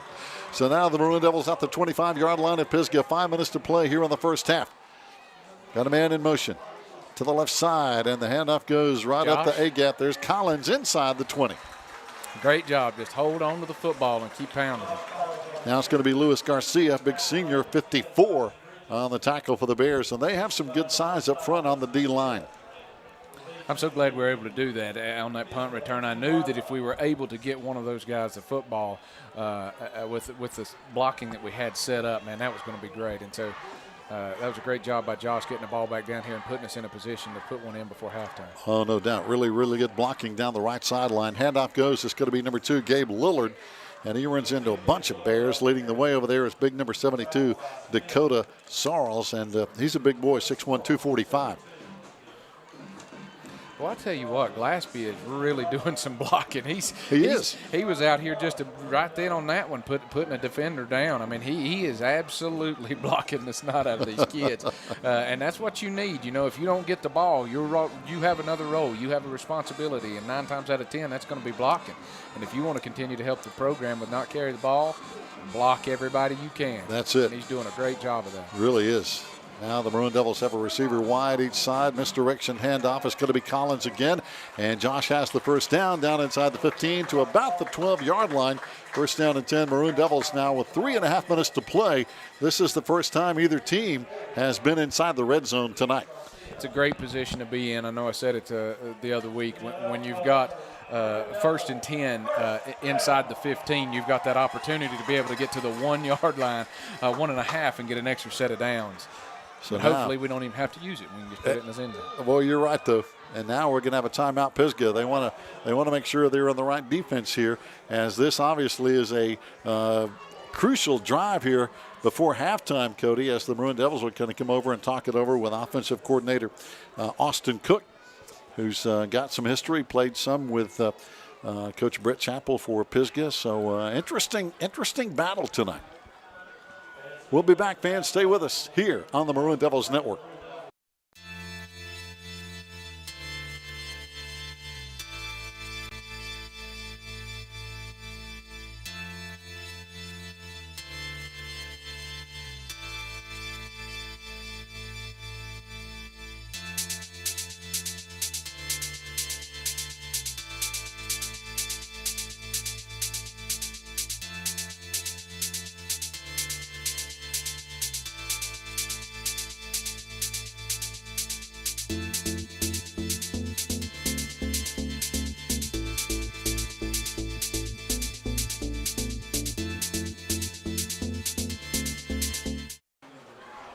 Fans, welcome back. You won't believe this here in the first half. The yardage is almost dead even. Right now, Maroon Devils 17 plays, 83 yards. Pisgah 20 plays, 84 yards. Only 1 yard difference. That's amazing.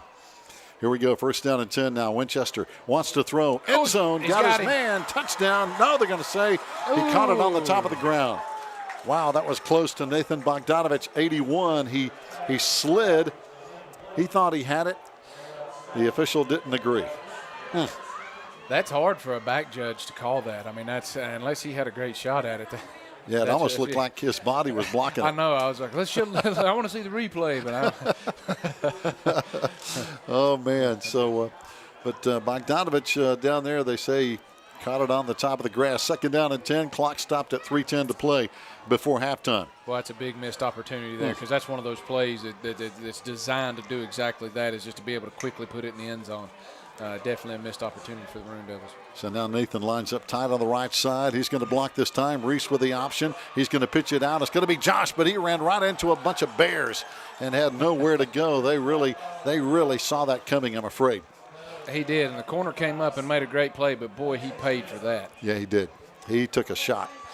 As give the corner credit over there. He fought off the block and made that tackle. He did, and that's what you got to do as a cornerback. I mean, and that's the thing. If they're going to run a pitch like that as a cornerback, you better be able to grit your teeth and come up there, because you're the one that's going to have to be making the play. And like I said, he paid the price for it, but he did his job. No doubt. At the 11-yard line, it's still going to bring up now a 3rd down and 10. Maroon Devils have to get inside the 1, as Cody was talking about, for a first down, or go the entire 11 yards for a touchdown.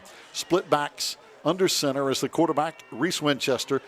Tight end in motion, misdirection handoff right side, and it's only going to be a couple of yards down to the 9-yard line. So we may be looking at a field goal situation here.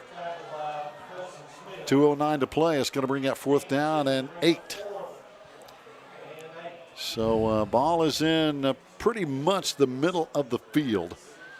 It would be kind of a chip shot field goal, but so far this year we haven't tried many. They're going to let the clock run down and call a timeout. He's going to burn as much time off the clock as he can. Yeah, still got 15 seconds on the play clock and 1:40 on the game clock.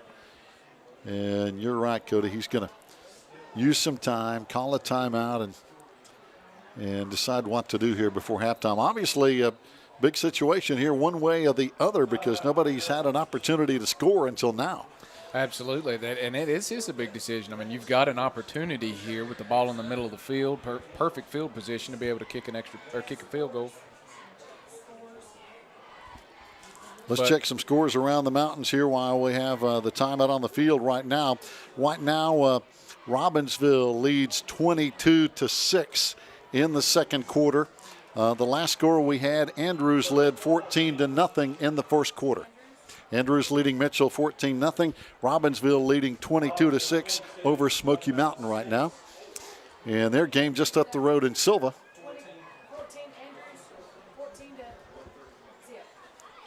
So Andrews leading Mitchell, and again, that's a surprising score because we're talking about two of the top teams in the mountains here. It is. It's very surprising, but you know, every Friday night you can't anticipate what's going to happen with any team in any game on any given night.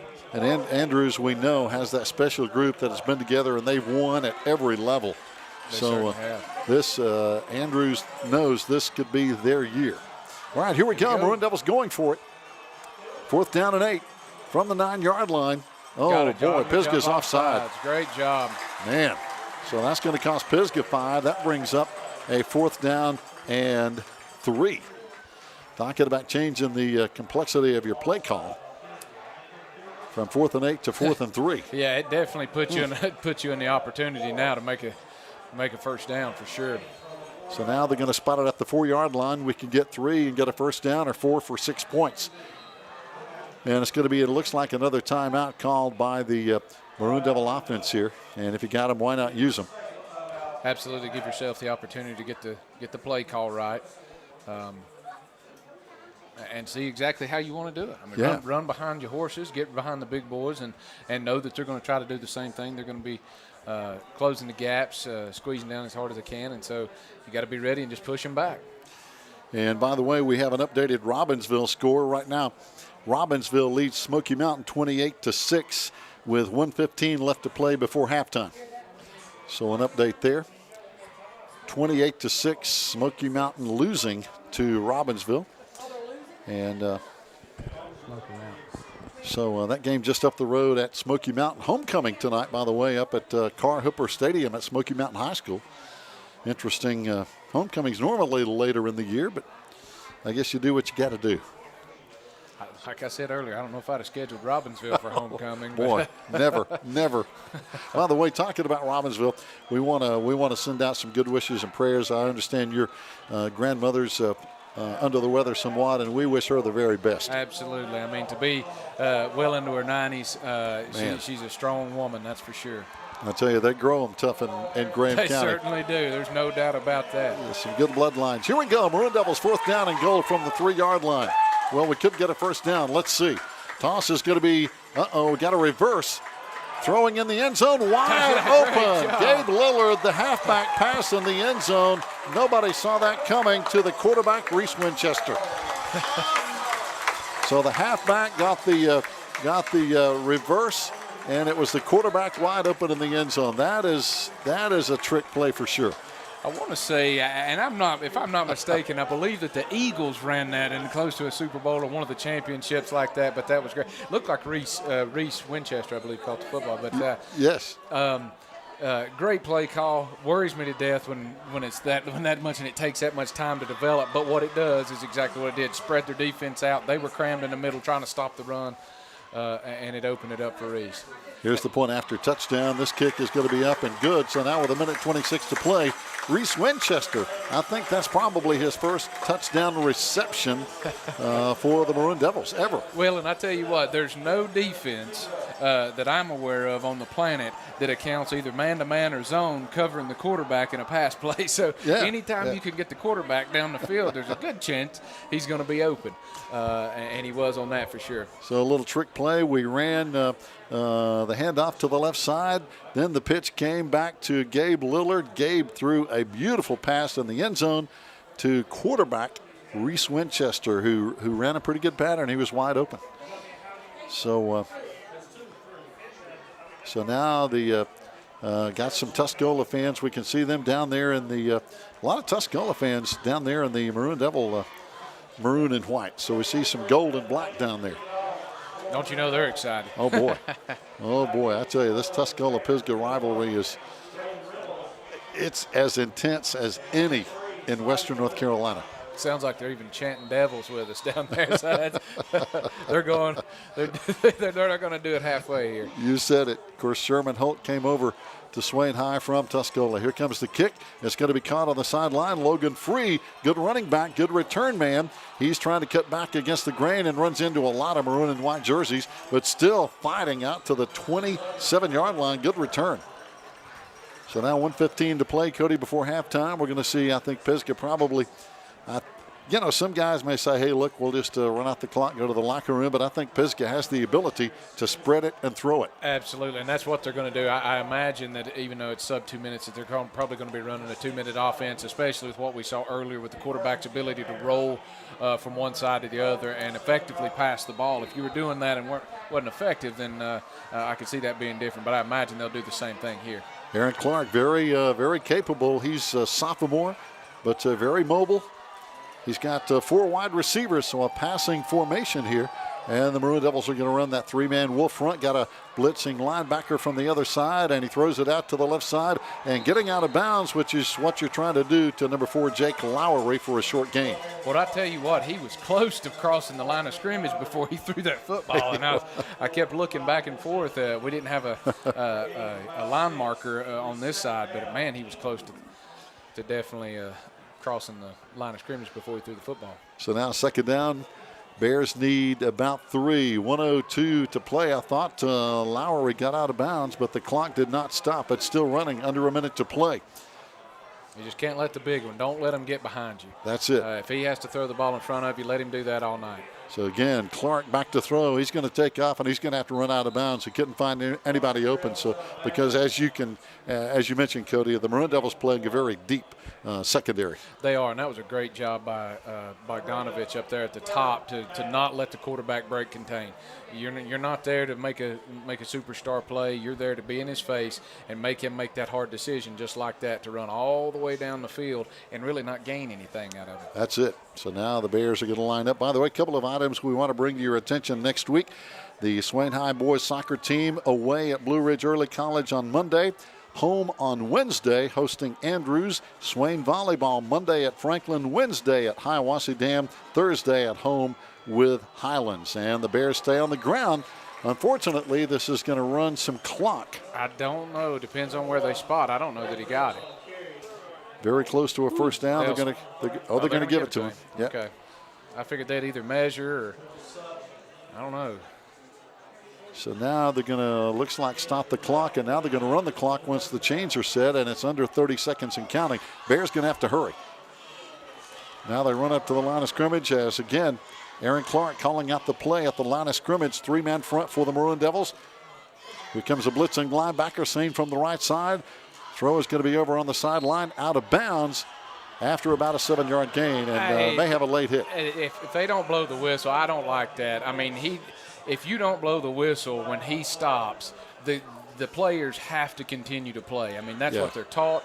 Yep. You're taught to continue to play until you hear the whistle. If you don't blow the whistle, they're going to hit you. And it wasn't like it was an egregious hit. He hit him to push him out of bounds. That's all it was. That's what it was, and they're going to call it a personal foul against the Maroon Devil secondary, and that's going to give the Bears an automatic first down now for the Bears down inside the Maroon Devil 40-yard line, right on the 40.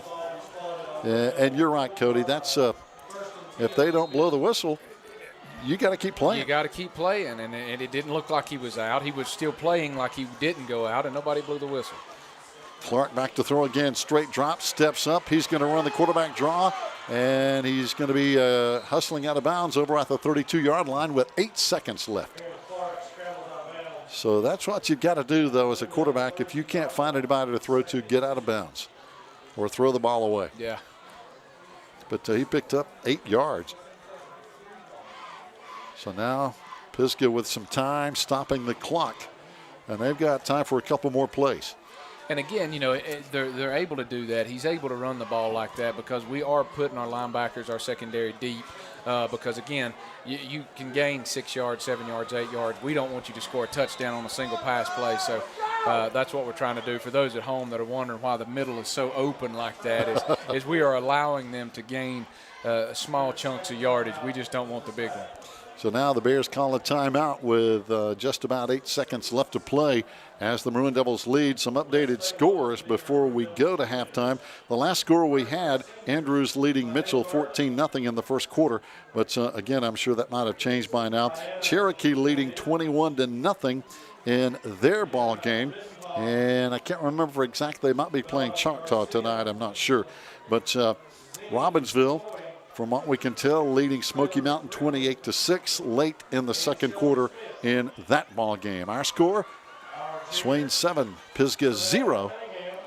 Just about 8 seconds to play before halftime. Of course, tomorrow another big day in college football, and boy, if it's anything like last weekend, you're going to see some exciting games. A couple of those that come to mind: NC State over East Carolina, North Carolina over App State. We didn't see a whole lot of defense at times, but wow, some exciting football. That was most definitely exciting football. There was a lot going on for sure. I know Western Carolina put up 52 against Charleston Southern. So, hey, if you're an offensive-minded college fan, you got to be loving it. You got to be loving it. If you're defensive, you got to be hating it. That's it. You got to hate it. Second down. 2 to go. Bears, of course, looking for 6 before halftime. They're not worried too much about a first down. Clark rolling, looking, firing in the end zone, up for grabs, and it's going to be knocked away in the end zone. Down there with a play, Gabe Lillard knocking it away from the intended Bear receiver, Jake Lowry, number 4. I tell you what, that was a great job by Lowry. He waited for Lillard just to leave his feet, and he took one more step to try to get underneath him.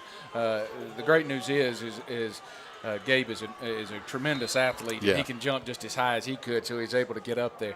Anyone else, and I think he'd have been able to step in front and intercept or catch that ball for a touchdown. Now Pisgah's going to use their last time out with 2 seconds left, so the Bears have one more play coming up before halftime. And again, be sure and stay tuned. Got the Maroon Devil Marching Band coming up to entertain you for halftime, and some other slides and good stuff that Joe Holt. By the way, I want to give a shout out to our entire crew tonight. Joe Holt up on top of the press box. Kent Maxey down there on the field. Also up top, we've got Emma Dingle. We've got Audrey Zelenka. And again, Kent Maxey, the man in black, down on the field for the Maroon Devils Network. And we appreciate all the people who try to make us look good and sound good, Cody, and that's tough. It really is. That's a tremendous job to do that. But what a crowd. Pisgah with a standing room only crowd on the visitor side. The Maroon Devils have a packed house here tonight. So, and I tell you, they've seen some interesting first half of football. My goodness, and a tough first half of football. I mean, both teams are playing well. So, you know, there's still things to work on, but no one is giving an inch. No. And again, our thoughts and prayers going out to Joshua Robertson. He was taken off by the Swain County Rescue Squad, but we feel good that he's going to be okay. Got to have a good vibration for him. Third down now and 2. Bears final play of the half. Clark back to throw. And down the field, and it's going to be intercepted. Run it back. And the Maroon Devils will be tackled down near the goal line, actually on the final play before halftime. And, boy, that ball was up for grabs. It was. And I saw that they were begging for a safety back there. I believe Pisgah players were, but that ball was up for grabs, and there was a tremendous holding that they missed there. But fortunate enough, it didn't result in anything. Okay, fans, we're going to go to halftime. What a first half we've seen. 7-0 score here at Swain County Memorial Stadium and Boys East Field. Stay tuned. We've got entertainment coming up, and then we'll be back for the third quarter here on the Maroon Devils Network.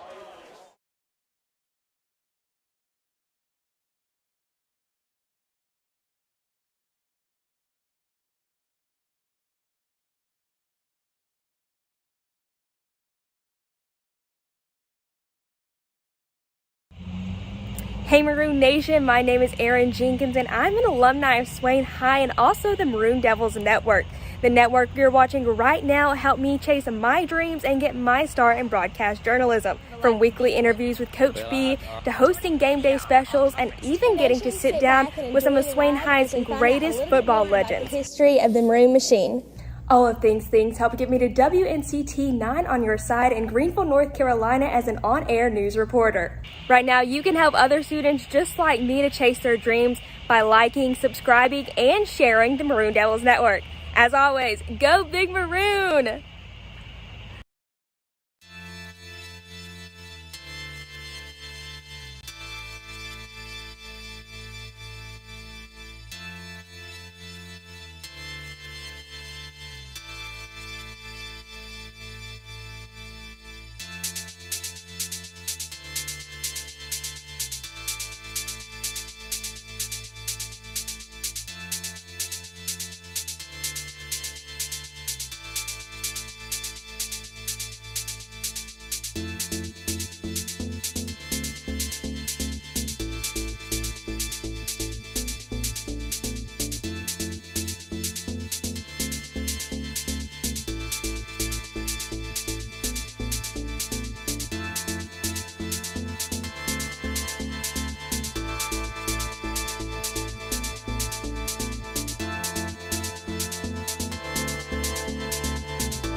Hey, this is Lindley Wyatt on the Maroon Devils Network. Coming up on the Maroon Devils Network on Wednesday, September 14th, we have a soccer game at home against Andrews at 6 p.m. And on Thursday, the 15th, we have a volleyball game at home against Highlands. And on Friday, the 16th, we have a football game against Dade County, Georgia. So don't forget to tune in to the Maroon Devil Network for all the action.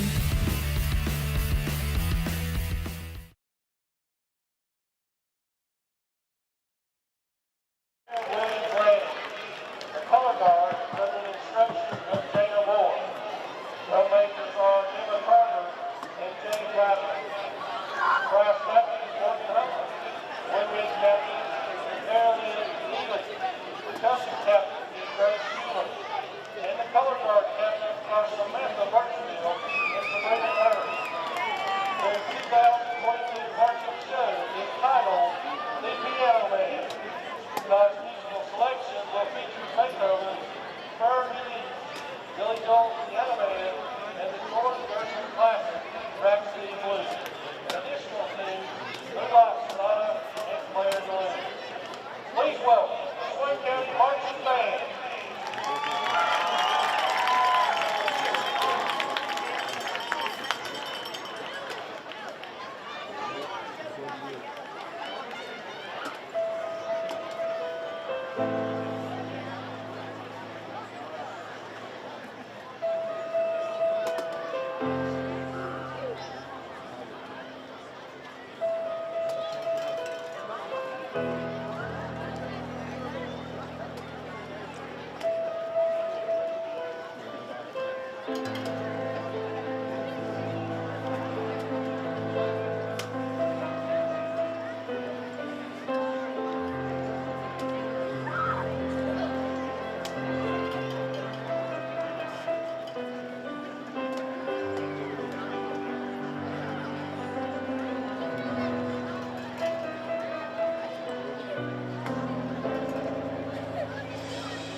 Fans, welcome back. We're at halftime and getting ready for the second half here. Before we get the second half underway, let's bring you up to date on some scores around the area. I want to thank Paul Graham for sending us some updated scores here.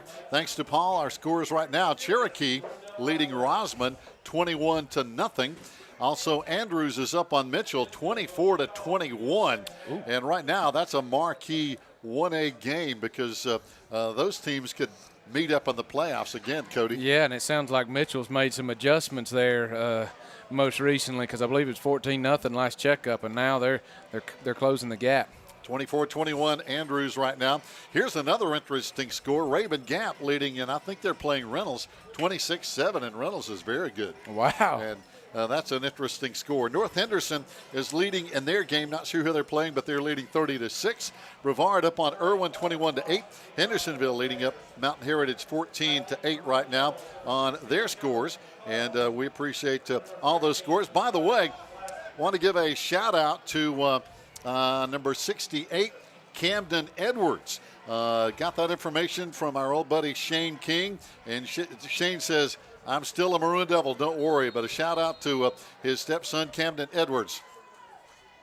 So number 69 for the Pisgah Bears, and want to give some shout outs. And here we go as the Bears will kick it off, and it's going to be going out of the end zone for a touchback, and the Maroon Devils will take over here first down and 10. But we've got a good audience going on here tonight, and so a lot of things going on, Cody.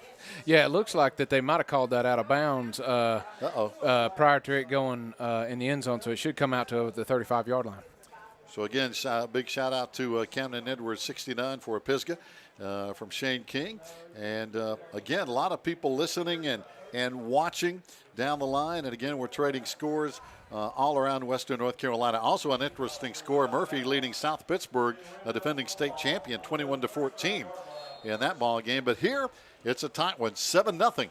Maroon Devils lead here, and it is going to come out to the 35-yard line. The kick went out of bounds.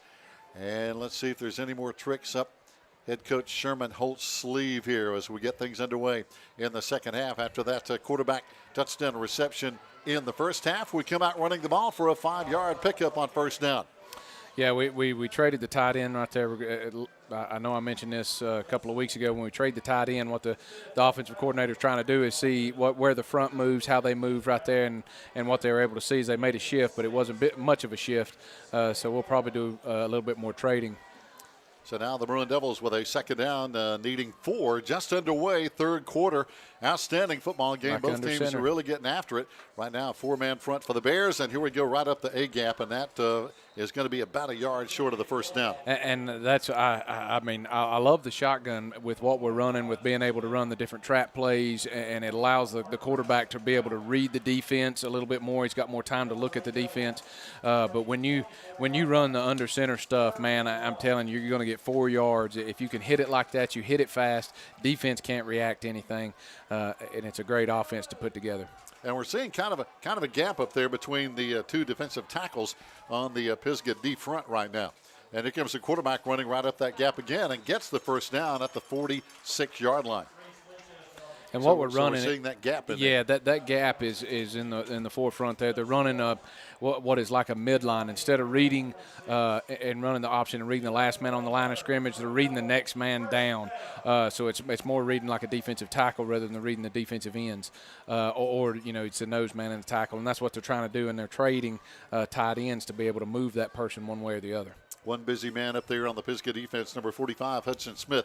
He's one of those guys you better account for on just about every play. He's in that middle linebacker spot. Maroon Devils have Graham in motion now. We run the other way, away from the motion, and it's going to be another big run. Got a penalty flag down. This one may come back. It's going to be close to a first down inside the 45-yard line. Yeah, that's probably going to be holding. Yeah. I like what they did there. They got tremendous splits on this side, and by splits I meant that the offensive linemen were separated a lot further. What that does is the defensive linemen have assignments, so they're going to line up head up or inside eye or outside eye of the offensive lineman. And what they do is if they see someone lining up on the outside eye, they bump out further, and that pushes them further. So they're probably going to run back to that hopefully in a minute and cut back up closer inside. But you hate to see a holding call on a good run like that. Yeah, penalty flag wipes out a good run. First down and 15 now from the 42-yard line. 10 minutes to play, third quarter. Maroon Devils up 7-0 over the Pisgah Bears here in non-conference play. Again, the Mountain 7 Conference, we call it. Here comes the quarterback option. The quarterback stuck it in his gut, but he was hit.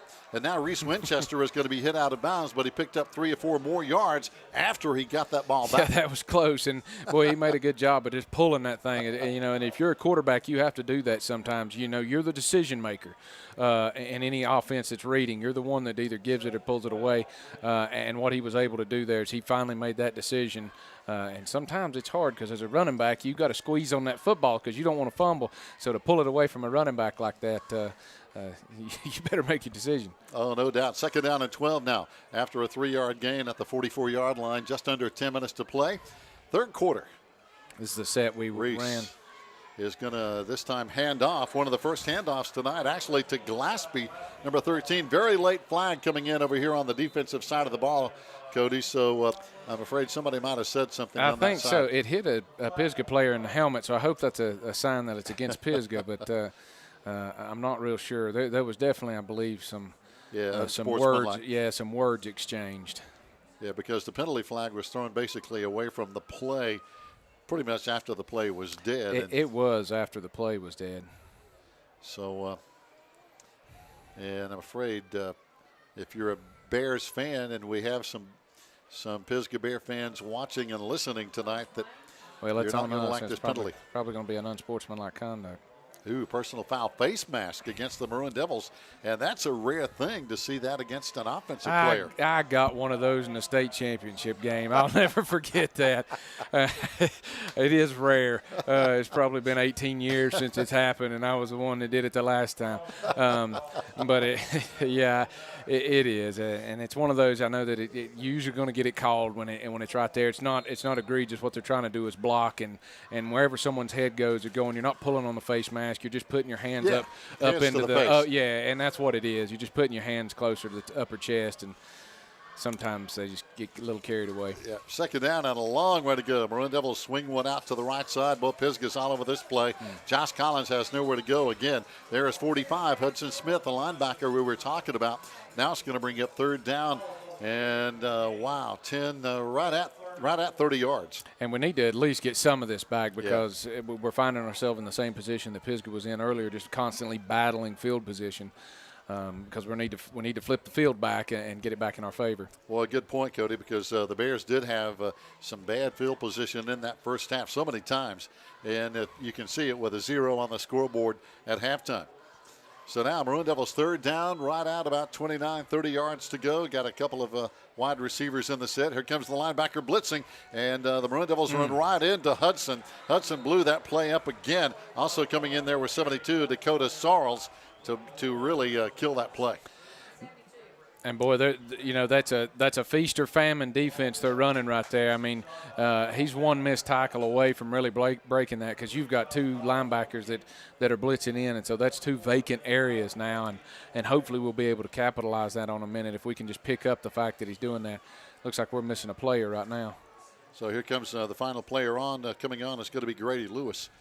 And back deep to return for the Pisgah Bears is dangerous guy number 4, Jake Lowery.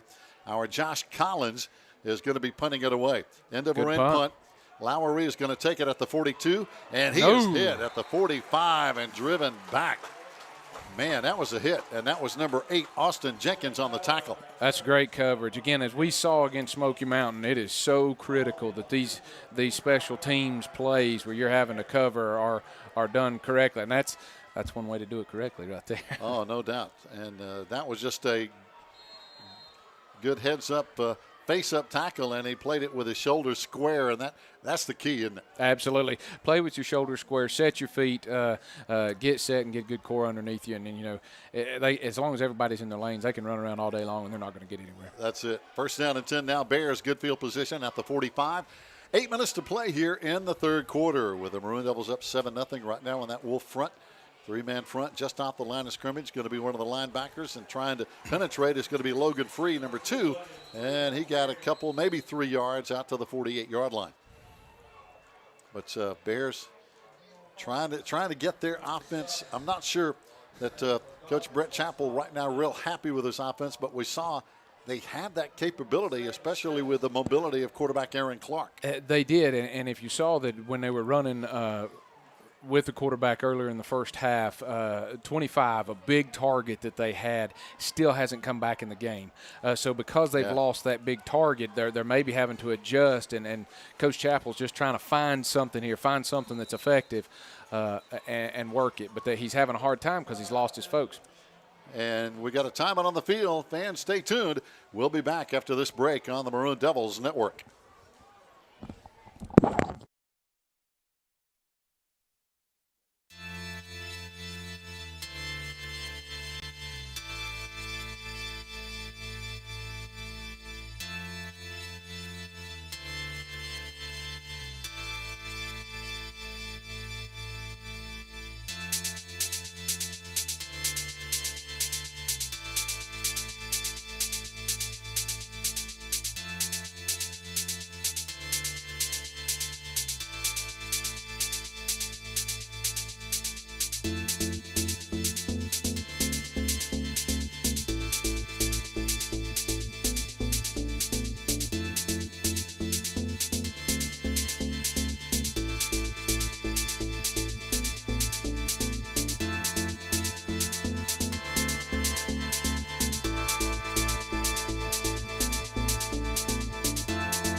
Welcome back live on the Maroon Devils Network. End around. Here comes Braden Reynolds, and Reynolds, with a penalty flag down, is going to come back after a gain of about 4 here. And that was bad. It was a terrible, obvious hold. Yeah. Holding is also a sign, like I said earlier, is desperate attempts. We are giving so much pressure to Pisgah right now that they're having to hold in order to get anything effective, and they've been doing it quite a bit, and they've been doing it actually all game. A lot of their big gains that they've had have come from holding penalties, but we're still doing a good job, and now we're able to hopefully continue with this and flip the field around and get some better field position. We're seeing basically what's happening to Pisgah happened to our Maroon Devils last series. Penalties just kept us in a hole, and now Pisgah's looking at second down and almost 20 to go. So these penalties can really just crush what you're trying to do offensively. Absolutely, and I know we've made some adjustments in the locker room, and we're trying to spread them out a little bit more, and looks like we're doing that. Make them run sideline to sideline instead of right up the middle. Clark in the shotgun. Here comes the blitz. Ball on the ground. And I believe Clark got it back. The quarterback saw that because it never really made connection, and now that's going to bring up third down and even longer for the Bears. With the offense that they have, too, nothing changes from a fundamental point of the defense here. They're still going to pull guards. They're still going to pull a guard and a tackle. And we just have to stay disciplined and keep our eyes on those and not be in the backfield. But I know that the quarterback here is probably going to be able to roll one way or the other, and they may pull both the guard and the tackle to be able to block for him while he rolls around. But they're going to be looking – they're going to have to chunk off a bunch of yardage here to try to get a first down. Well, you said it. So right now, third down and 22 for the Bears from the 33-yard line. They're going to have to hurry. Play clock is, they just barely got that snap away, and it's going to be handed off over there to, again, Braden Reynolds. And he gets a few yards back, but it's going to be punting time, I'm afraid, for Pisgah now with fourth down coming up. No doubt Pisgah's running backs are certainly running hard. I mean, they're taking some licks, and they're continuing to drive their feet. But it's certainly, that's something we'll have to work on a little bit more is certainly any tackle's a good tackle, but you want to make sure that you're tackling them backwards, not forwards. And I'm sure that's something that Coach Holt will work on. Walker Fox coming on to punt. Back deep again. It's going to be Josh Collins along with number 13, Josiah Glaspie. Hope we'll see a repeat of what happened earlier and take it all the way to the end zone this time. I tell you, and the guy who it blocked. Oh, it's going to be blocked. Ball is down inside the 30-yard line again. A huge special teams play, and Maroon Devils celebrating that big turn of events here. Boy, that was a great job. It's hard to teach to a young man that you don't dive towards the punter. You have to go where the ball's going to be, not where the punter's at. And right there, it was going to be a low punt anyway, and they were just able to put their hands up and be where the ball was going to be and block that. So that's even better. Oh, absolutely. Because now you have the ball inside the 30 instead of seeing it bounce all over the place. And now you've got the momentum, be able to capitalize right here and really hurt Pisgah with a touchdown here. Oh, no doubt. 5 minutes to play, third quarter, 7-0. Again, Maroon Devils with a big blocked punt will line up in the gun. One man right beside us going to be Collins, but he hands off on the end around. It's going to be Glaspie. Glaspie, good speed down to the 21-yard line. Well, I'm telling you, if Glaspie ever gets an open spot and gets out in the open, there's nobody going to catch him. Oh, he's quick. And that's what he's trying to do. But he's doing a great job because he's having to run through a lot of traffic to be able to get that play where it needs to be. And he's done a good job for that 2 weeks in a row. And he's turned out to be a good blocker. We saw that on the punt return by Josh Collins. Glaspie led the way with the blocking out front. He's an all-around player right now, man. He's like I said, he surprised me with some of the stuff that he was able to do against Mountain Heritage, and he's continuing to do so. So now he flips over to the wing right behind the tight end on the left side. And the Maroon Devils are going to run to the right side. Yeah, busted play. Reese Winchester trying to make something out of it. Coming up on the tackle is going to be Carter Browning for the Bears. A lot of young guys, a lot of sophomores on this Pisgah team. So Coach Brett Chappell trying to get his guys to grow up in a hurry. And that's you're going to have that. Sometimes you have these young kids, but let me tell you something. There's nothing better for a learning experience than when you can play your sophomores and allow them to play throughout an entire season. When you get them back as juniors, you've turned boys into young men, and sometimes that's hard. I've learned that lesson, and a lot of us learned that lesson. But by the time they're seniors, they're well versed in the game, they're knowledgeable, and they're a lot tougher than they were. Boy, you take some hard knocks, but you learn, don't you? Yes, you do. Reese Winchester is going to hand off, and he fakes it to Josh. Now he still has the football. He tries to drop and throw, but can't find anybody open as Pisgah had a lot of jerseys in the area. And that was a great job. Again, we see a little bit of football intellect by Reese there. Yeah. That's nowhere near a passing play, but he's able to throw the ball outside the tackle towards an eligible receiver and get it beyond the line of scrimmage. And that way you don't lose that yardage. It's just 2nd and 10. So now Pisgah, again, bringing in their key linebacker that we've seen tonight, 45, Hudson Smith. He's back in there. He likes to bring a lot of physical play, so he's a guy you got to account for. It's an interesting formation. It's going to be Collins to the right side. Collins down inside the 10-yard line, and good yards after the contact. It's similar to it's a shotgun wishbone. I guess that's the closest thing that I can say to that, because it's running it the same way. You're just doing it out of the shotgun and giving yourself, again, more time to be able to look at that. But that's a run all the way, and it sets up a perfect opportunity for the Maroon Devils here. Outstanding now with a first down and goal from the 6-yard line. 3:20 to play, third quarter. And a 7-0 Maroon Devil lead. Splitting wide to the left side is going to be Jenkins. Wide right over here is going to be Graham. And, boy, we've got a full house backfield here in this situation. 3 men in there with Reese Winchester. He hands it off. It's going to be Glaspie. Glaspie down to the 1-yard line. Almost took it in. That's a great job, again, closing. Pisgah's ability to close on the football has been very impressive. Yeah. Got an injured player down. They got 2 of them. Well, you're right. 2 Bears on the same play, and looks like one of them's a cramp.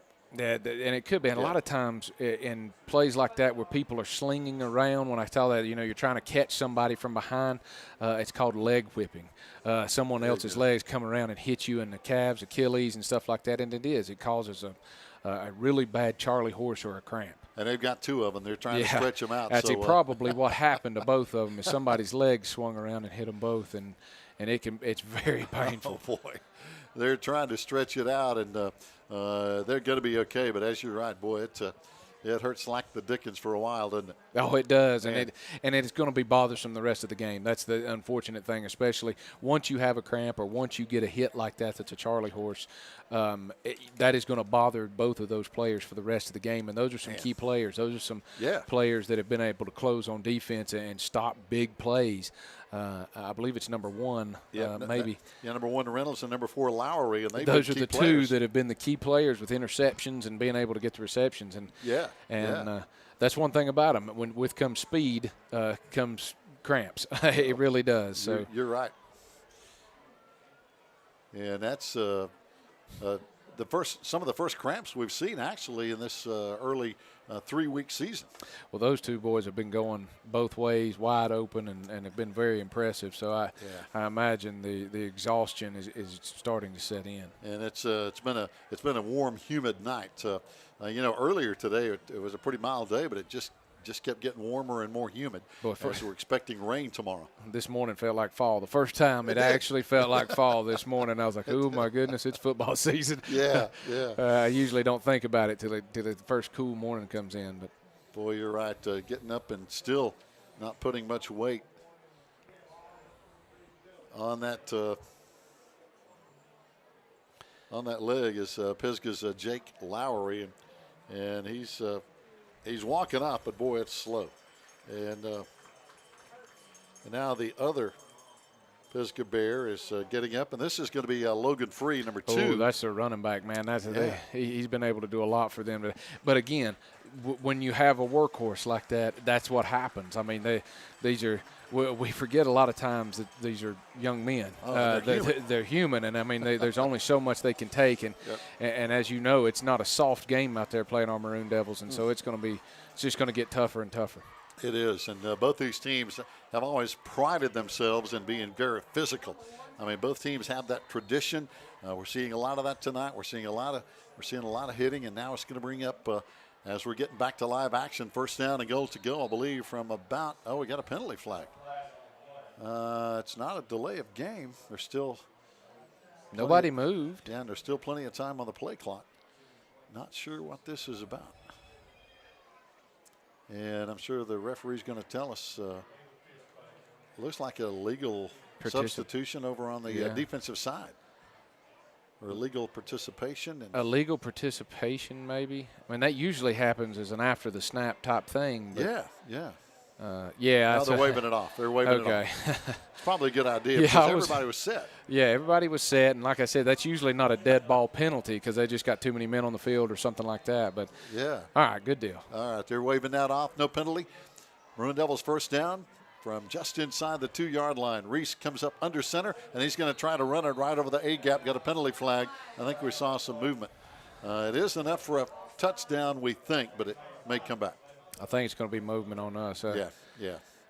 Oh, offside against the Bears. Okay, good. Surprising there, but it was a quick play.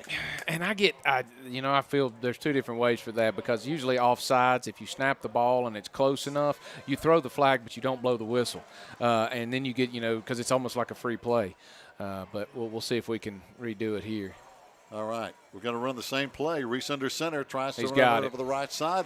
That should be a touchdown. Maroon Devils, and no flag this time. So, wow, it's a hard-earned touchdown on that particular series. But, again, it was all set up by the special teams on that block punt. And that's a great job. Anytime that you can capitalize on a big play like that, it just boosts more confidence in what you're doing, and it boosts more confidence for all the players on the team. We'll try to get some scores to pass along in just a minute, but that updated score. And now we'll see what's the PAT. Coming on to hold is going to be Lucas Sutton. You got a penalty flag down as Lanning knocks it through, but there is a flag. Usually that's going to be offsides, and then that's just going to be declined. So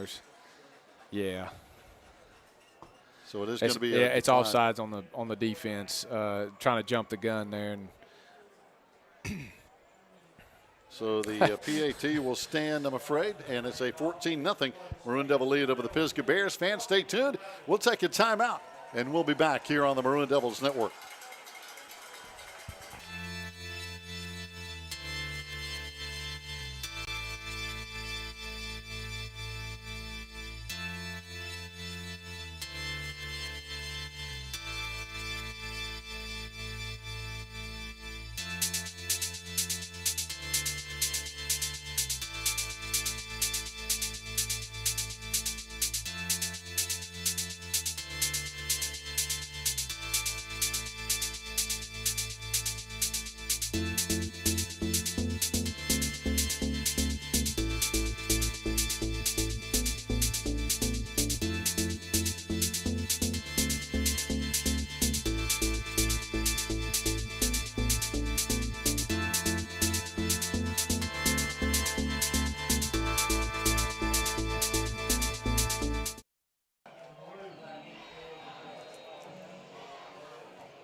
Fans, welcome back. One updated score right now. Robbinsville leading Smoky Mountain 28-21 just up the road in Silva at Smoky Mountain High School. 28-21 Robbinsville on homecoming night for the Mustangs. Here comes the kickoff, and the Bears will be able to return it from the 16.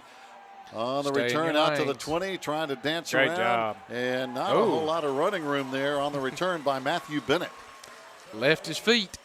And that's he just couldn't find any lane to run through. Yeah. Boy, and he made the old school mistake. Don't ever leave your feet, because if you're running the football and you leave your feet, somebody's going to make you pay for it. Yep, and they did. Yeah, certainly did. So Matthew Bennett, Jr., and now the Bears with 2:22 to play in the third quarter get it back, but down 14-0. And the way this game has been dominated by defense and special teams, Cody, one of the offenses, each score is getting bigger and bigger. It is, and I imagine that they're going to try to start doing something a little different. Yeah, they're out of the gun again. They're going to go back to the fullback traps. We just need to stay at home, watch the guards, play inside, and just keep the ball in front of us. There it is again. There it is, and here goes the fullback again over the right side for about 2, maybe 3 yards. 2nd and 7 coming up. And their fullback runs that well. Talking about Hudson Smith, he's basically the same guy who's that linebacker on defense, number 45. I'm telling you, and that is, I know I keep saying, but that is a Rosman-type offense, and if there was anybody that could run the ball for Rosman very well, it was Brett Chappell. It was Brett Chappell. So he knows how to run it, and I'm sure they've run that 100 times in practice, because that's what you need to be able to do to perfect it like they have. Oh, no doubt. He was an outstanding high school player, and here they go running to the right side this time from Carter Browning. You know, and interestingly enough, as good a running back as Brett was in high school, he came to Western Carolina and was an outstanding outside linebacker / cornerback. And that's what I was talking about earlier. Those that run the football and understand how to run the football also understand how it's ran. And when you understand how it's ran, you know how to defend it. So it's good to have them both ways. And an outstanding player. I know he had, for example, he had a tryout with the San Diego Chargers after he left college play, and it looks like we're going to have an official timeout here. I think they had to get Reese out. Something happened. I don't know if he lost his mouthpiece or something, but he has to come out because they had to blow the whistle. So he's out for one play. So now Bears 3rd down, and they need about 1:15 to play, third quarter. Maroon Devils up 14-0. Back to throw. Almost intercepted, and it's going to be caught over there. Sawyer Blue caught that one from Aaron Clark, but was almost picked off by Riley Winchester. I thought Riley did. I don't know what happened. I think it just went through Riley's hands. Somehow it just went through it, boy, because he broke on that ball perfectly, and it looked like it was going to be a pick six. He did. You can see him with his hands on his hips. He's like – I think he thought he had it. Sometimes the end zone looks really big when you're doing that, and you forget to catch the football. But I'm not, But I tell you what, the wide receivers for Pisgah have done a great job of breaking up to make those plays. So they might have stuck his hands in between there. So right now, 1st down, Bears at the 37-yard line. Comes again. Clark hands off to the left side. And this time, too many Maroon Devils to really make anything happen. Leading the way in there looked like Ashton Ball. We haven't called his name a lot. A senior defensive lineman, number 58, on the stop. Had Collins there. You had Riley Winchester there. I mean, whenever you got those kind of guys in there, he's not going to run the ball far. So a lot of big, strong bodies. I know both these teams, both these schools pride themselves on hard workouts before the season, as that's going to be the final play of the third quarter. We go to the final 12 minutes with the Maroon Devils up 14-0. Stay with us here on the Maroon Devils Network.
Fans, welcome back. 1 quarter of play left in this non-conference matchup between the Pisgah Bears out of the NCHSAA calls it the West Conference 54. Here on the mountains, we call it the Mountain 7 because they have 7 tough teams. Pisgah, Tuscola, Franklin, Smoky Mountain, West Henderson, East Henderson, North Henderson in that tough conference. He's got him open. Down the field, wide open, wow. and just overshot his wide receiver. That was Sawyer Blue, who's already caught 2 interceptions tonight, but he had a step, didn't he? He did have a step, and it looked like Glaspie's cramping up a little bit, and that may have been why he got the step. Yep, he is cramping up. He's going to have to come off. He's kind of hopping. And the good news is on this team, which what I've really been impressed with too, is we've got some depth. Yeah. You know, Glaspie's able to come off, get some rest, and then we can put somebody else right in there that can cover the ball just as good as he can. No doubt. We got good safeties back there in Gabe Lillard and Reese Winchester, one of the corners over there. Riley Winchester, one of the other corners on the other side. Austin Jenkins. And now it's going to bring up 3rd down, 11 for Pisgah. Boy, they had a shot at that one. With a wide open receiver. Here's a counter and turning it back upfield is going to be Reynolds. He's in a foot race down the left sideline. One man to beat. And knocking him out of bounds over there is going to be Riley Winchester with a touchdown saving tackle. Well, that's a great job. Yeah, he was off to the races. He was off to the races, and that was a counter double. Had to counter double means they fake the trap to one side, and that really gets you because, again, they caught us looking in the backfield. If you're paying attention, if you're just looking at the guards pulled that way, but when you're looking in the backfield and you look for the sweep this way, it pushes us one way, and then you just can't get back to it. Yeah, defensive coaches like to say eye candy. That's all they're doing, man. That's exactly what it is let me give you something to look at, and I'm going to go the other way. That's it. First down now for the Bears at the 11-yard line. And here they go again to that same side. Cutting it back inside is going to be Carter Browning, number 24, as he gets a couple of yards. It's put them in a tough spot because they just got inside the 10. So now you gotta get all the way there. It's the longest way to go. Yep. So 2nd down and goal to go now. And again, it's just inside the 10. So they've got 9 yards to go. No first down possibility here. But a great crowd, standing room only crowd. A lot of people around the fence. Both sides are full here in the stands, and a great night for football. Absolutely.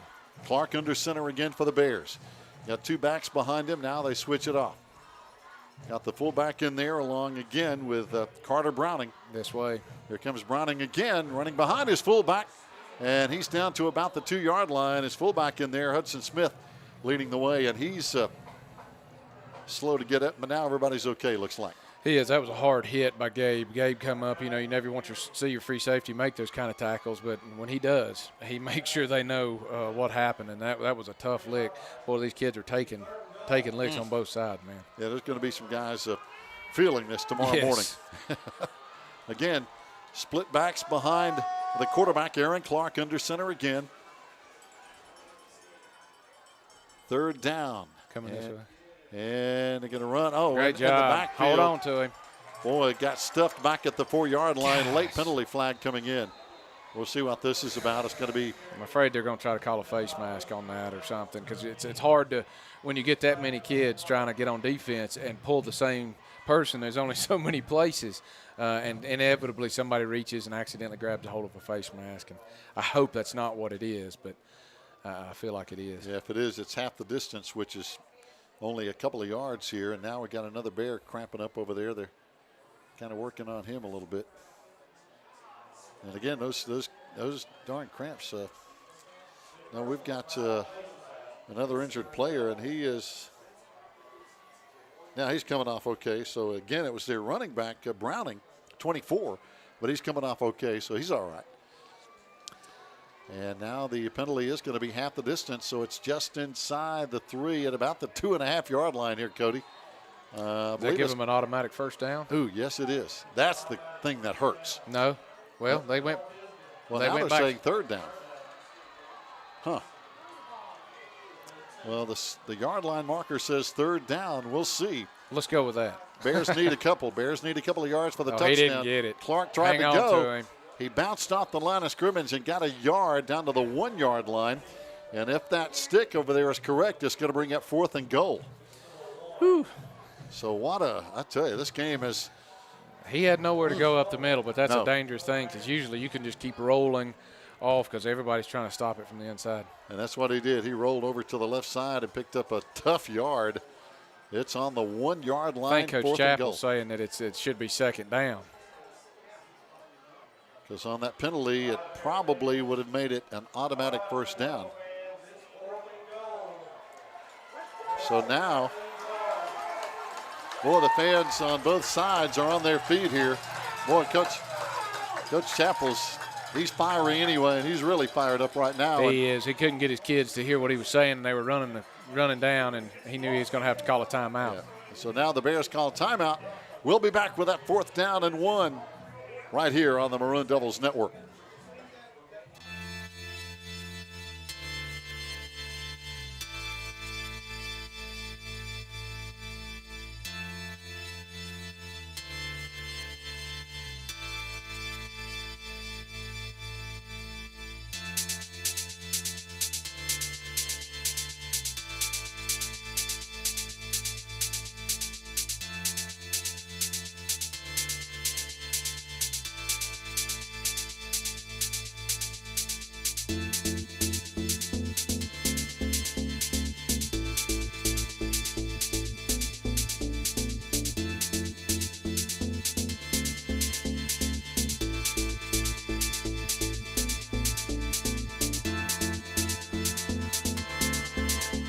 May not be a first down. Fans, here we go. Pisgah, 4th down and 1 at the 1 yard line. They need to punch it in for the score. The quarterback tries to go in. I believe he gets in. Yes. Yep. So Aaron Clark, the quarterback, just basically kept driving his legs, and he just forced that ball across the goal line because there wasn't much there to run through. No, there was. And again, it was one of those where initially he starts right here and he just keeps pushing until it gets to – you just keep pushing till you find a weak spot in the defense, and that's exactly what he was able to do. Just a little bit of a seam, and now they're going to try the PAT. Coming on to kick is going to be Walker Fox. Holding is going to be Braden Reynolds to try to make this a one-score game. It still would be a one-score game with a conversion, and now the Maroon Devils jump offside on the right side.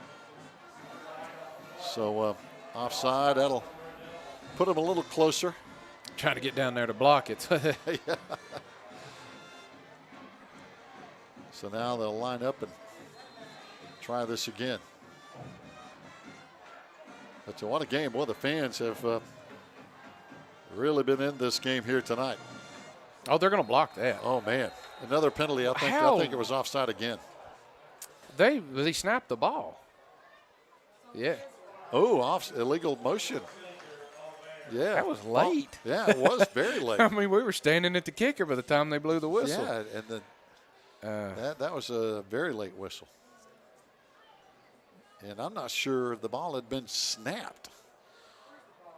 But so that's going to move it back 5. Yeah. So now it's going to be almost a short field goal for Walker Fox. So they're going to spot it. This is like a 25-yard field goal. They spot it at the 15. And with the 10 yards in the end zone, that's a 25-yard extra point. Yeah. And it's no chip shot. I mean, No. you You got to put some leg into this one. Boy, we come hard on these edges here to get close to blocking it. Here we come again.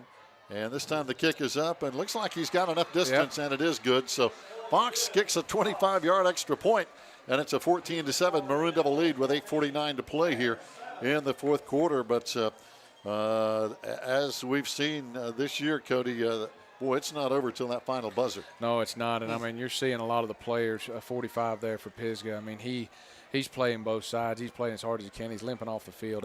It's tough. Yeah, it is tough, no doubt. Fans, stay tuned. We'll be back after this timeout on the Maroon Devils Network.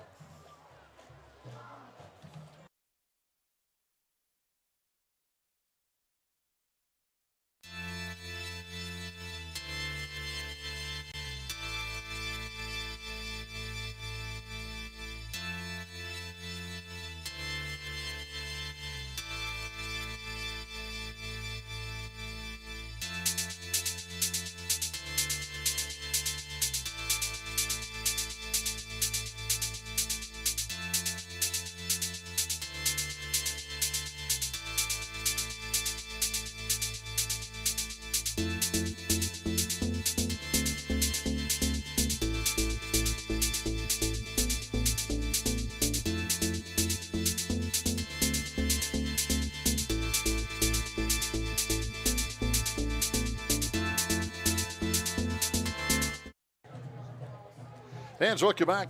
We've got a dandy here at Swain County Memorial Stadium. 14-7 now, a one-score game. Bears ready to kick off.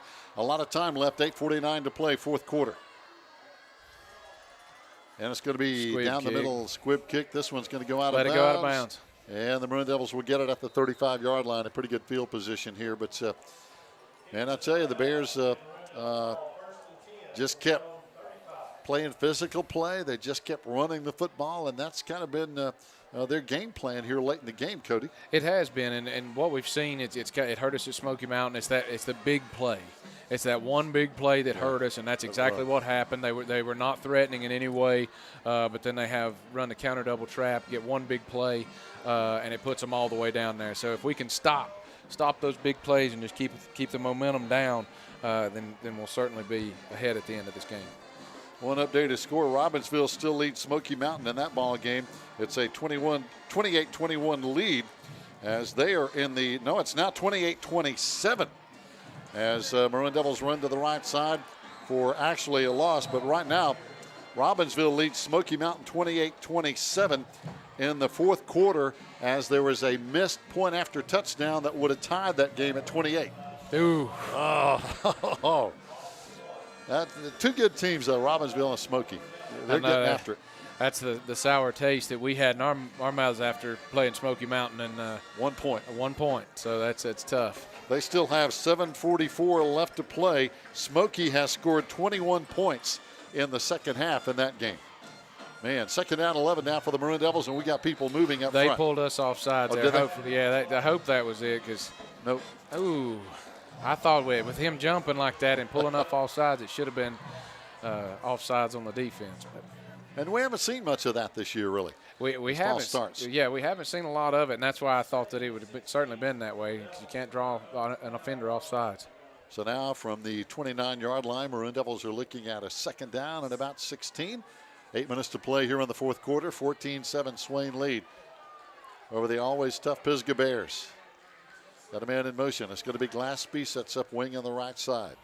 Reese Winchester hands off to Glaspie. Glaspie has some room. Out to the 35, out to the 40, and a good open field tackle over there by the Bears. And number 3, Sawyer Ballou, because he might have been off to the races He on was. that one.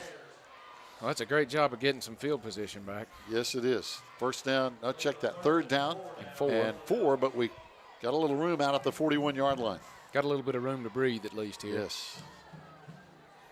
Well, boy, some good high school football going on all around the mountains here tonight. As we're seeing Smoky and Robbinsville battle it out. Swain and Pisgah battle it out. Mitchell and Andrews, another tight game. 3 really good ball games. Reese Winchester in the gun. Turns and hands off. Josh Collins, big gap up the middle. Did you see the hole open up Yeah, up front? absolutely. That's what they've been looking for all night. And this is one of those offenses, again, that's just when you find it, there it is, and you just keep working at it. But, boy, I tell you, the guards in the center on that particular play for the Maroon Devils, we're talking about Nsay Ufert, the guards, Ben Payne, Nolan Fisher. Man, that whole A gap opened up. And you'll see that, too, because it's probably because Pisgah's defensive line is starting to wear down. And they're getting pushed around a lot easier than they were in the first quarter. 4-man front by the Bears. Glaspie coming in motion. It's going to be Collins again going straight ahead. No, check that. That's going to be Gabe Lillard on the carry, and that's going to bring up second down and about 7. So, boy, it's getting down to crunch time now, Cody, with 6:15 to play. That's what they're doing. They're taking as much time as they can. Knowing that they're capable right now of moving the football, and that's all they're going to do is hopefully just run these plays and keep chewing at the clock and hang on to the football. That's it. You got to hang on to the football. You know, surprisingly, not a lot of turnovers. Our Maroon Devils in 3 games had 9 fumbles, lost 6. Not the case here tonight. Tonight it's just been interceptions. That's it. Second down. Back to throw. Reese, throws behind his intended man. Had a little slant coming back inside. The ball just thrown behind him, though. If you're going to throw it behind him, miss completely. That's the way to do it. Yeah. So. And neither guy had a shot at that one, as he was pretty well covered, even though our receiver had the inside position. Thrown behind, and the corner couldn't get it either. So now Reese coming back in, third down, 7 to go, 5:47 to play, fourth quarter. Now checking in is going to be Nathan Bogdanovich. He started to come out, but he normally lines up on the strong side as the tight end, and now he's not sure where to line up. Different set. He's going to line up in the backfield, talking about 81, Bogdanovich. And now it's going to be Josh Collins. They fake to him. They're trying to look to Nathan down the field, but Race couldn't find it about the open and goes out of bounds. Yeah. A little mix-up there. It was a little bit of a mix-up, and it looked like it was a good play, but I think it got busted from what the receivers were supposed to be doing there. And that'll bring up fourth down. So now fourth down as Reese goes out of bounds. It's going to bring up 10, so we're going to punt it. Collins in to punt. And dropping back for the Bears is going to be Jake Lowry, number 4. And boy, as we've seen already, special teams have been big. One of our touchdowns was caused by a blocked punt. Yeah, we can't afford that here. Oh boy, that's why special teams have been big in this game. Already one blocked punt that led to a touchdown. Good snap. Collins, good punt. That'll be a good punt from there. Lowry fair catches it at the 14-yard line. So now the Bears take it over, but again, they're inside the 15-yard line with 5.5 minutes to play. And you've got to believe, Cody, and I say this very hesitantly because we saw the same scenario against Smoky Mountain. You think if we stop them here, get the ball back, the game is over, but that's not always the case. If you and you stop them here, you do certainly have to. And I know what Pisgah is going to do. They're going to try to throw the ball. They're going to try to move it as quickly as possible. You know, they may stay with the run game. That's been the most effective for them in the second half. But you certainly you can't. If you're going to stop them, let them chew up as much clock as they can. But definitely make sure you get the stop. And Pisgah only has one timeout left. They burned 2 timeouts. 1 timeout left for the Bears, 3 for the Maroon Devils here in the second half. And they hand off, and Ashley losing his footing. Braden Reynolds fell in the backfield for a loss. The play is designed to run way out towards the outside, but he saw that there was a hole, and he tried to slow down to cut back and just couldn't keep his feet underneath him. So now second down. It's going to bring up 2nd and 12, 2-yard loss, 5:15 and counting. Next week, by the way, the Maroon Devils are going to be right here at home again. Dade County, Georgia, a team I don't think we've ever played, will be right here next Friday. And then 2 weeks, it's an open date. 3 weeks, Robbinsville right here. And that's Hall of Fame night. Always a big night. Always a big night. Back to throw is going to be Clark. Thrown to the outside shoulder, caught over there by Ballou, but there's a penalty flag. It's either a holding or a chop block. I think that they were trying to chop all the defensive linemen down. So it's going to push Pisgah back either way. And it is a chop block below the waist. That'll move them back inside the 10-yard line. And boy, the penalties have hurt both teams at times tonight. They are, and you know it's designed. You want to block low on those plays because you don't want the defensive linemen getting their hands up on short pass plays and blocking a pass. But I think what they did there is they didn't even attempt to block. They just dove towards their ankles, and that's good. That's always going to get you a chop block. Oh, no doubt. So now the line of scrimmage, you're going to spot the ball right on the 5-yard line. That one really hurts with 4:48 to play. That's going to bring up a second down and roughly 18, 19 yards to go. Long way to go. It's a great position to be in. Just don't let them get like a wild animal cornered and run out of there. So now I got one receiver wide on each side. And they're going to just try to run it right up the gut. Just hold on to him. So now blow the whistle, guys. You're going to get him hurt. That's it. Boy, they're still fighting for yards and no whistle blew. And I know he wasn't on the ground, but at that point, I mean, his forward momentum stopped, and that's how you get knees twisted up. And boy, you're right. Yeah, you certainly don't want him to get hurt. Blake Saint over there leading the charge on defense, 22. And he was telling me this week, I think he calls the plays on defense. So that's an important job. That's an important responsibility. That means that everyone's looking to you, everyone's listening to what you're doing, and you have the ability to control everything. And now it looks like the Maroon Devils are looking to the sideline, getting the play on defense. 3-man front on defense. A little Third confusing. down. They had to call their last time. Well, yep. I was about to say, too much time. I'd just go ahead and eat that 5 yards if I was Coach Chappell, not to take it that last time out. But you're right, Cody. Only one timeout left by the Bears. And And that penalty is going to move them back 5. It was delay of game. And they're going to have to punt the ball. I mean, if we stop them here, there's no way. Yeah. I mean, you don't want to do that. Well, a tough break for the Bears. Now they're back at the 6-yard line, 3rd down, and roughly, again, about 18 to go. 3rd and long. Play smart. Don't let anybody behind you. Clark back in the end zone. He's going to have to scramble, and he throws. Intercepted, touchdown. Touchdown. Great job, guys. What a play in there. That's going to be number 13. Is that Glaspie? That's Glaspie. Glaspie, and he picked it off at the 2, and he didn't have far to go.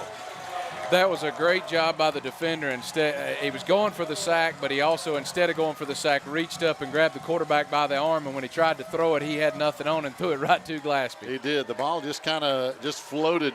And a tough break over there for the Pisgah quarterback, talking about Aaron Clark, because he knew he was in trouble. He was in the end zone. He was trying to get out of the end zone and had nowhere to go. There were too many bodies over there. Too many bodies, too many people. And it's good to see, the kind of fall in our favor this time. Well, that would seem like offsides, but. Oh, boy. Maroon Devils had a mix-up, couldn't get the snap down, and so the extra point blows up with 3:24 to play. But with that big pick 6, it really has turned the game around right now. It has, and like I said, it's good to see that it finally go in our favor. Now, the one thing that I don't like about this is it's 20-7 with 3 minutes and 20 seconds left, and this is the exact position we were in against Smoky Mountain. Oh, boy. Yes, and we saw them run one back. Yeah, let's just remember that.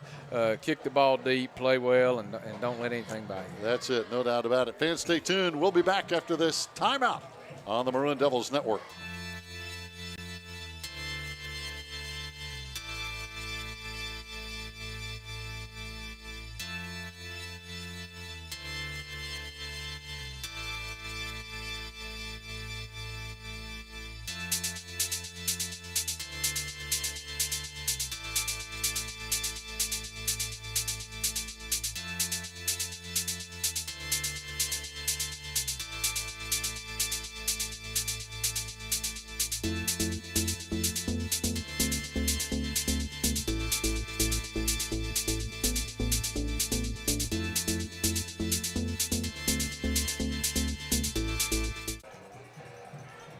Fans, welcome back. A lot of good football going on at last check. It was Robbinsville leading Smoky Mountain by 1 point, 28-27. Last score we had, it was a close one between Andrews and Mitchell. Now the Maroon Devils will kick it down the middle of the field, squib kick, and a no return at the 24-yard line. And that is the play you want. That's exactly what you want. And that's a great call. Even though that wasn't our kicker and wasn't designed to be that way, perfect turnout. You always want to do a squib kick. Causes someone that's not usually running the football to try to field the football. And smart play for Pisgah, though. They didn't burn any time. They were able to take a knee and get back on offense. So now from the 25-yard line, Bears realize they've got to score twice with 3:23 to play. So you've got to believe they're going to be throwing the ball down the field. Now four wide. 4 wide receivers, twins on each side. Clark fires left side, got his man out of bounds quickly. That's always the 2-minute offense. Getting out of bounds over there is Matthew Bennett, number 80, with a quick 3-yard gain. They're going to give him 4, 2nd down and 6. Does stop the clock, though, because now the Bears only have 1 timeout left. And that's what they're going to be trying to do. Without those timeouts, the sideline's going to be your friend. And they're going to try to play to the short side of the field over there on the Pisgah side, and that's where Clark is looking. He has pressure, rolling, now has to throw, and throws it away, and that's all he could do. He was smart there to throw it away because he saw a man open. The man that had him covered had to break off to help contain the quarterback, and he almost threw it to him, and Glaspie was coming up behind him and was going to have another pick 6. Yeah, that's dangerous when you've got a defensive back closing that quickly.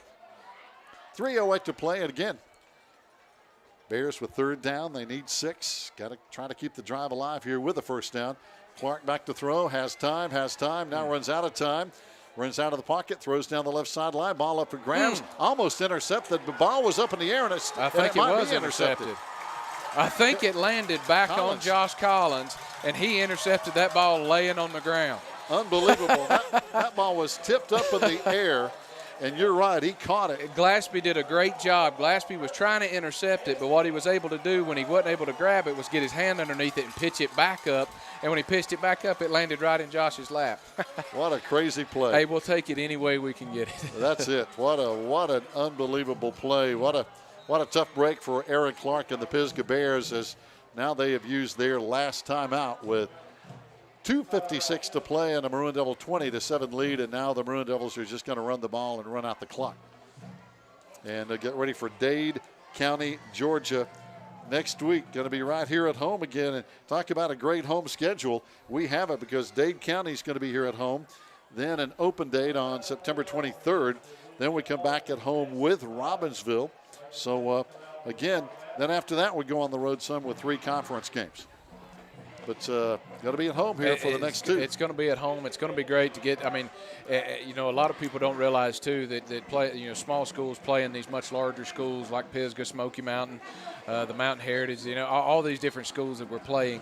That's tough. Yeah. It's hard to compete with these, but we've been able to do that. We've been able to stand in there, and it's a testament to all of the, not just the Maroon Devils, but the other teams that have played. I know that Andrews, I believe, played North Buncombe too. Yeah. We're all playing. Robbinsville's playing Smoky Mountain. I mean, it's playing tough teams, and they're hanging in there. You don't see that anywhere in the state. Yeah, and Sherman Holt has that philosophy. He says the only way we can get better is to play bigger, better teams. Absolutely. And that's why we're playing the Pisgah Bears here tonight, a 3A school, again from that Mountain 7 3A conference. And here comes the running game, and that's what you're going to see for this probably rest of the game now with 3 minutes and counting. And if we just keep chunking away yards like that, it'll be over real quick. Yeah, because now the Bears cannot stop the clock. We're just going to line up. We're going to let the play clock run down as far as we can, hand the ball off, run it again, and keep doing this. And it shows a testament to what one single defensive play can do. It looks like Pisgah has 189 total yards and Swain 160. So they're actually beating us in total yards, but the score doesn't seem that way. But that's what one big defensive play can do for a ball game. Oh, you said it. You said it. Those yards, and Pisgah got a lot of those yards on that one big run. They did. So now Maroon Devils again running the clock down as far as they can, handing it off. It's going to be Collins up the middle. It's going to be a penalty flag down. I believe it's Gabe Lillard. Is that Lillard again on the carry? Yep. And that might have been a face mask. I'm not sure. Here's where a captain's role is very important for the Maroon Devils. This is where we'd have to get the team together and understand that Pisgah is going to be upset. They're going to be disappointed. They realize that it's just now going downhill. They're going to lose this ball game unless something happens. They're going to play frustrated. They're going to be mouthy. They're going to start making plays like that, targeting you. You've got to keep your composure. And as a captain, that is your responsibility to keep the composure of your team. Oh, no doubt. Good point there, Cody. And it wasn't a face mask. It was a targeting call against the Bears. And I tell you, at every level of football we're seeing it, high school, college, all the way up to the NFL, they are really cracking down on targeting. And I believe if it was a targeting call, does he not have to come out? Normally they do, yes. And maybe he did. I don't know. I just didn't see anything get switched over there. But the officials at every level are really cracking down on targeting. One thing about the college level, you do have an appeal process now if there is a targeting call. And I've seen that a lot this year, that a lot of the targeting calls have been overturned. But, I mean, it's hard to see because when the kids are starting to move at that speed, it looks like it, it sounds like it, it looks like everything. But they've done a great job. And to be honest with you, I'd hate to be a player having to play now because I hit with my head. I mean, that's just how it was. But I know that it would be bad for me at this point. Reese Winchester, quarterback keeper for a 1-yard gain, 2nd and 9 coming up. But now it's just a matter of running out the final 1 minute, 20 seconds, and it's only going to take about 3 more snaps, and it's all over. As you've said before, I believe it's just academic at this point. You said it. You said it. Boy, a big break here. Smoky Mountain threw an interception to Robbinsville with 1.5 minutes left to play in that one. So right now, Robbinsville in the lead 28-27 with 1.5 minutes left. Oh, goodness gracious. What a finish they've got up there. And Smokey knows about those tight games as they played one here at Swain County Memorial Stadium. There's the final snap. Victory formation. And that is the victory formation indeed. And now the fans realize how it's going to end. But they'll have one more snap left. Yep, got to snap it one more time. Yep. Just go ahead and do it. There's no sense in waiting. Just do it. That's it. That's it. But it's been a lot of what we expected. Physical football, and we've seen it tonight. Most certainly. And there is the Great final job. snap. And now the players can head to their respective sidelines. And Coach Sherman Holt and his guys are getting big hugs out there for a 20-7 win over, again, a tough Pisgah team. And they're always tough. They're always tough, and they're always going to be tough. Pisgah will recover from this loss, and they'll go into it, and they'll have to face Tuscola in a couple of weeks. It's going to be another big challenge for them. Oh, no doubt. And I have a feeling those Pisgah folks are going to remember some of the Tuscola folks I who came down guarantee here. you they will, and they will show footage of this and show them that they didn't have the respect enough to go over there. That's how you motivate a team. That's one of the things you have to do. Oh, no doubt about it. Cody, it's always a great pleasure calling football with you. 20-7 win. We saw some good things. And, again, I think both coaches would say that, hey, we've got a few things we need to keep working on and sharpen up a little bit. Absolutely. Got to tighten some things up, and that's just going to be game to game. Like I said before, if you don't get better every single week, then you're going to lose. So that I know that all the coaches here are going to be working hard to make everybody better. No doubt about it. Some of the final stats here tonight, boy, they're pretty even. Matter of fact, the Pisgah Bears had 46 plays, 189 yards total. Maroon Devils 44 plays, 171 yards, very close. Swain 167 on the ground. In the air, only 4 yards. Meanwhile, Pisgah 107 on the ground, 82 in the air. But one of the key plays here tonight, that blocked punt that led to a Maroon Devil touchdown. Absolutely. Again, special teams. We've seen what it can do and how bad it can hurt you, and now we've seen how it can hurt other folks. The special teams are very important, and so is defensive plays like we saw with Glaspie. Oh, and we saw some defensive intensity tonight because I have a feeling those running backs are gonna be moving slow tomorrow morning. Oh, I'm sure they will. Fans, that's going to wind it up. Thanks for watching and listening to all our friends down the line. As we mentioned, the last score we heard, it was not a final. It was Robbinsville leading Smoky Mountain 28-27 in the fourth quarter on a missed point after.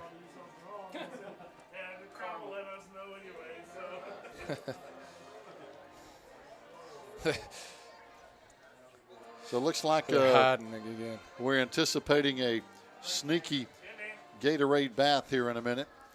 And but again, a lot of good football going on. We didn't get a final on Smoky Robbinsville. Very close. Robbinsville with a 1-point lead. Also, the last we heard, Andrews had a very small, close lead over Mitchell, but no final as of right now, as we have gone final here at Swain County High School. So it's been a battle here tonight, and we see the team down there with the cheerleaders showing their respects to the fans here, winding up here tonight. We still see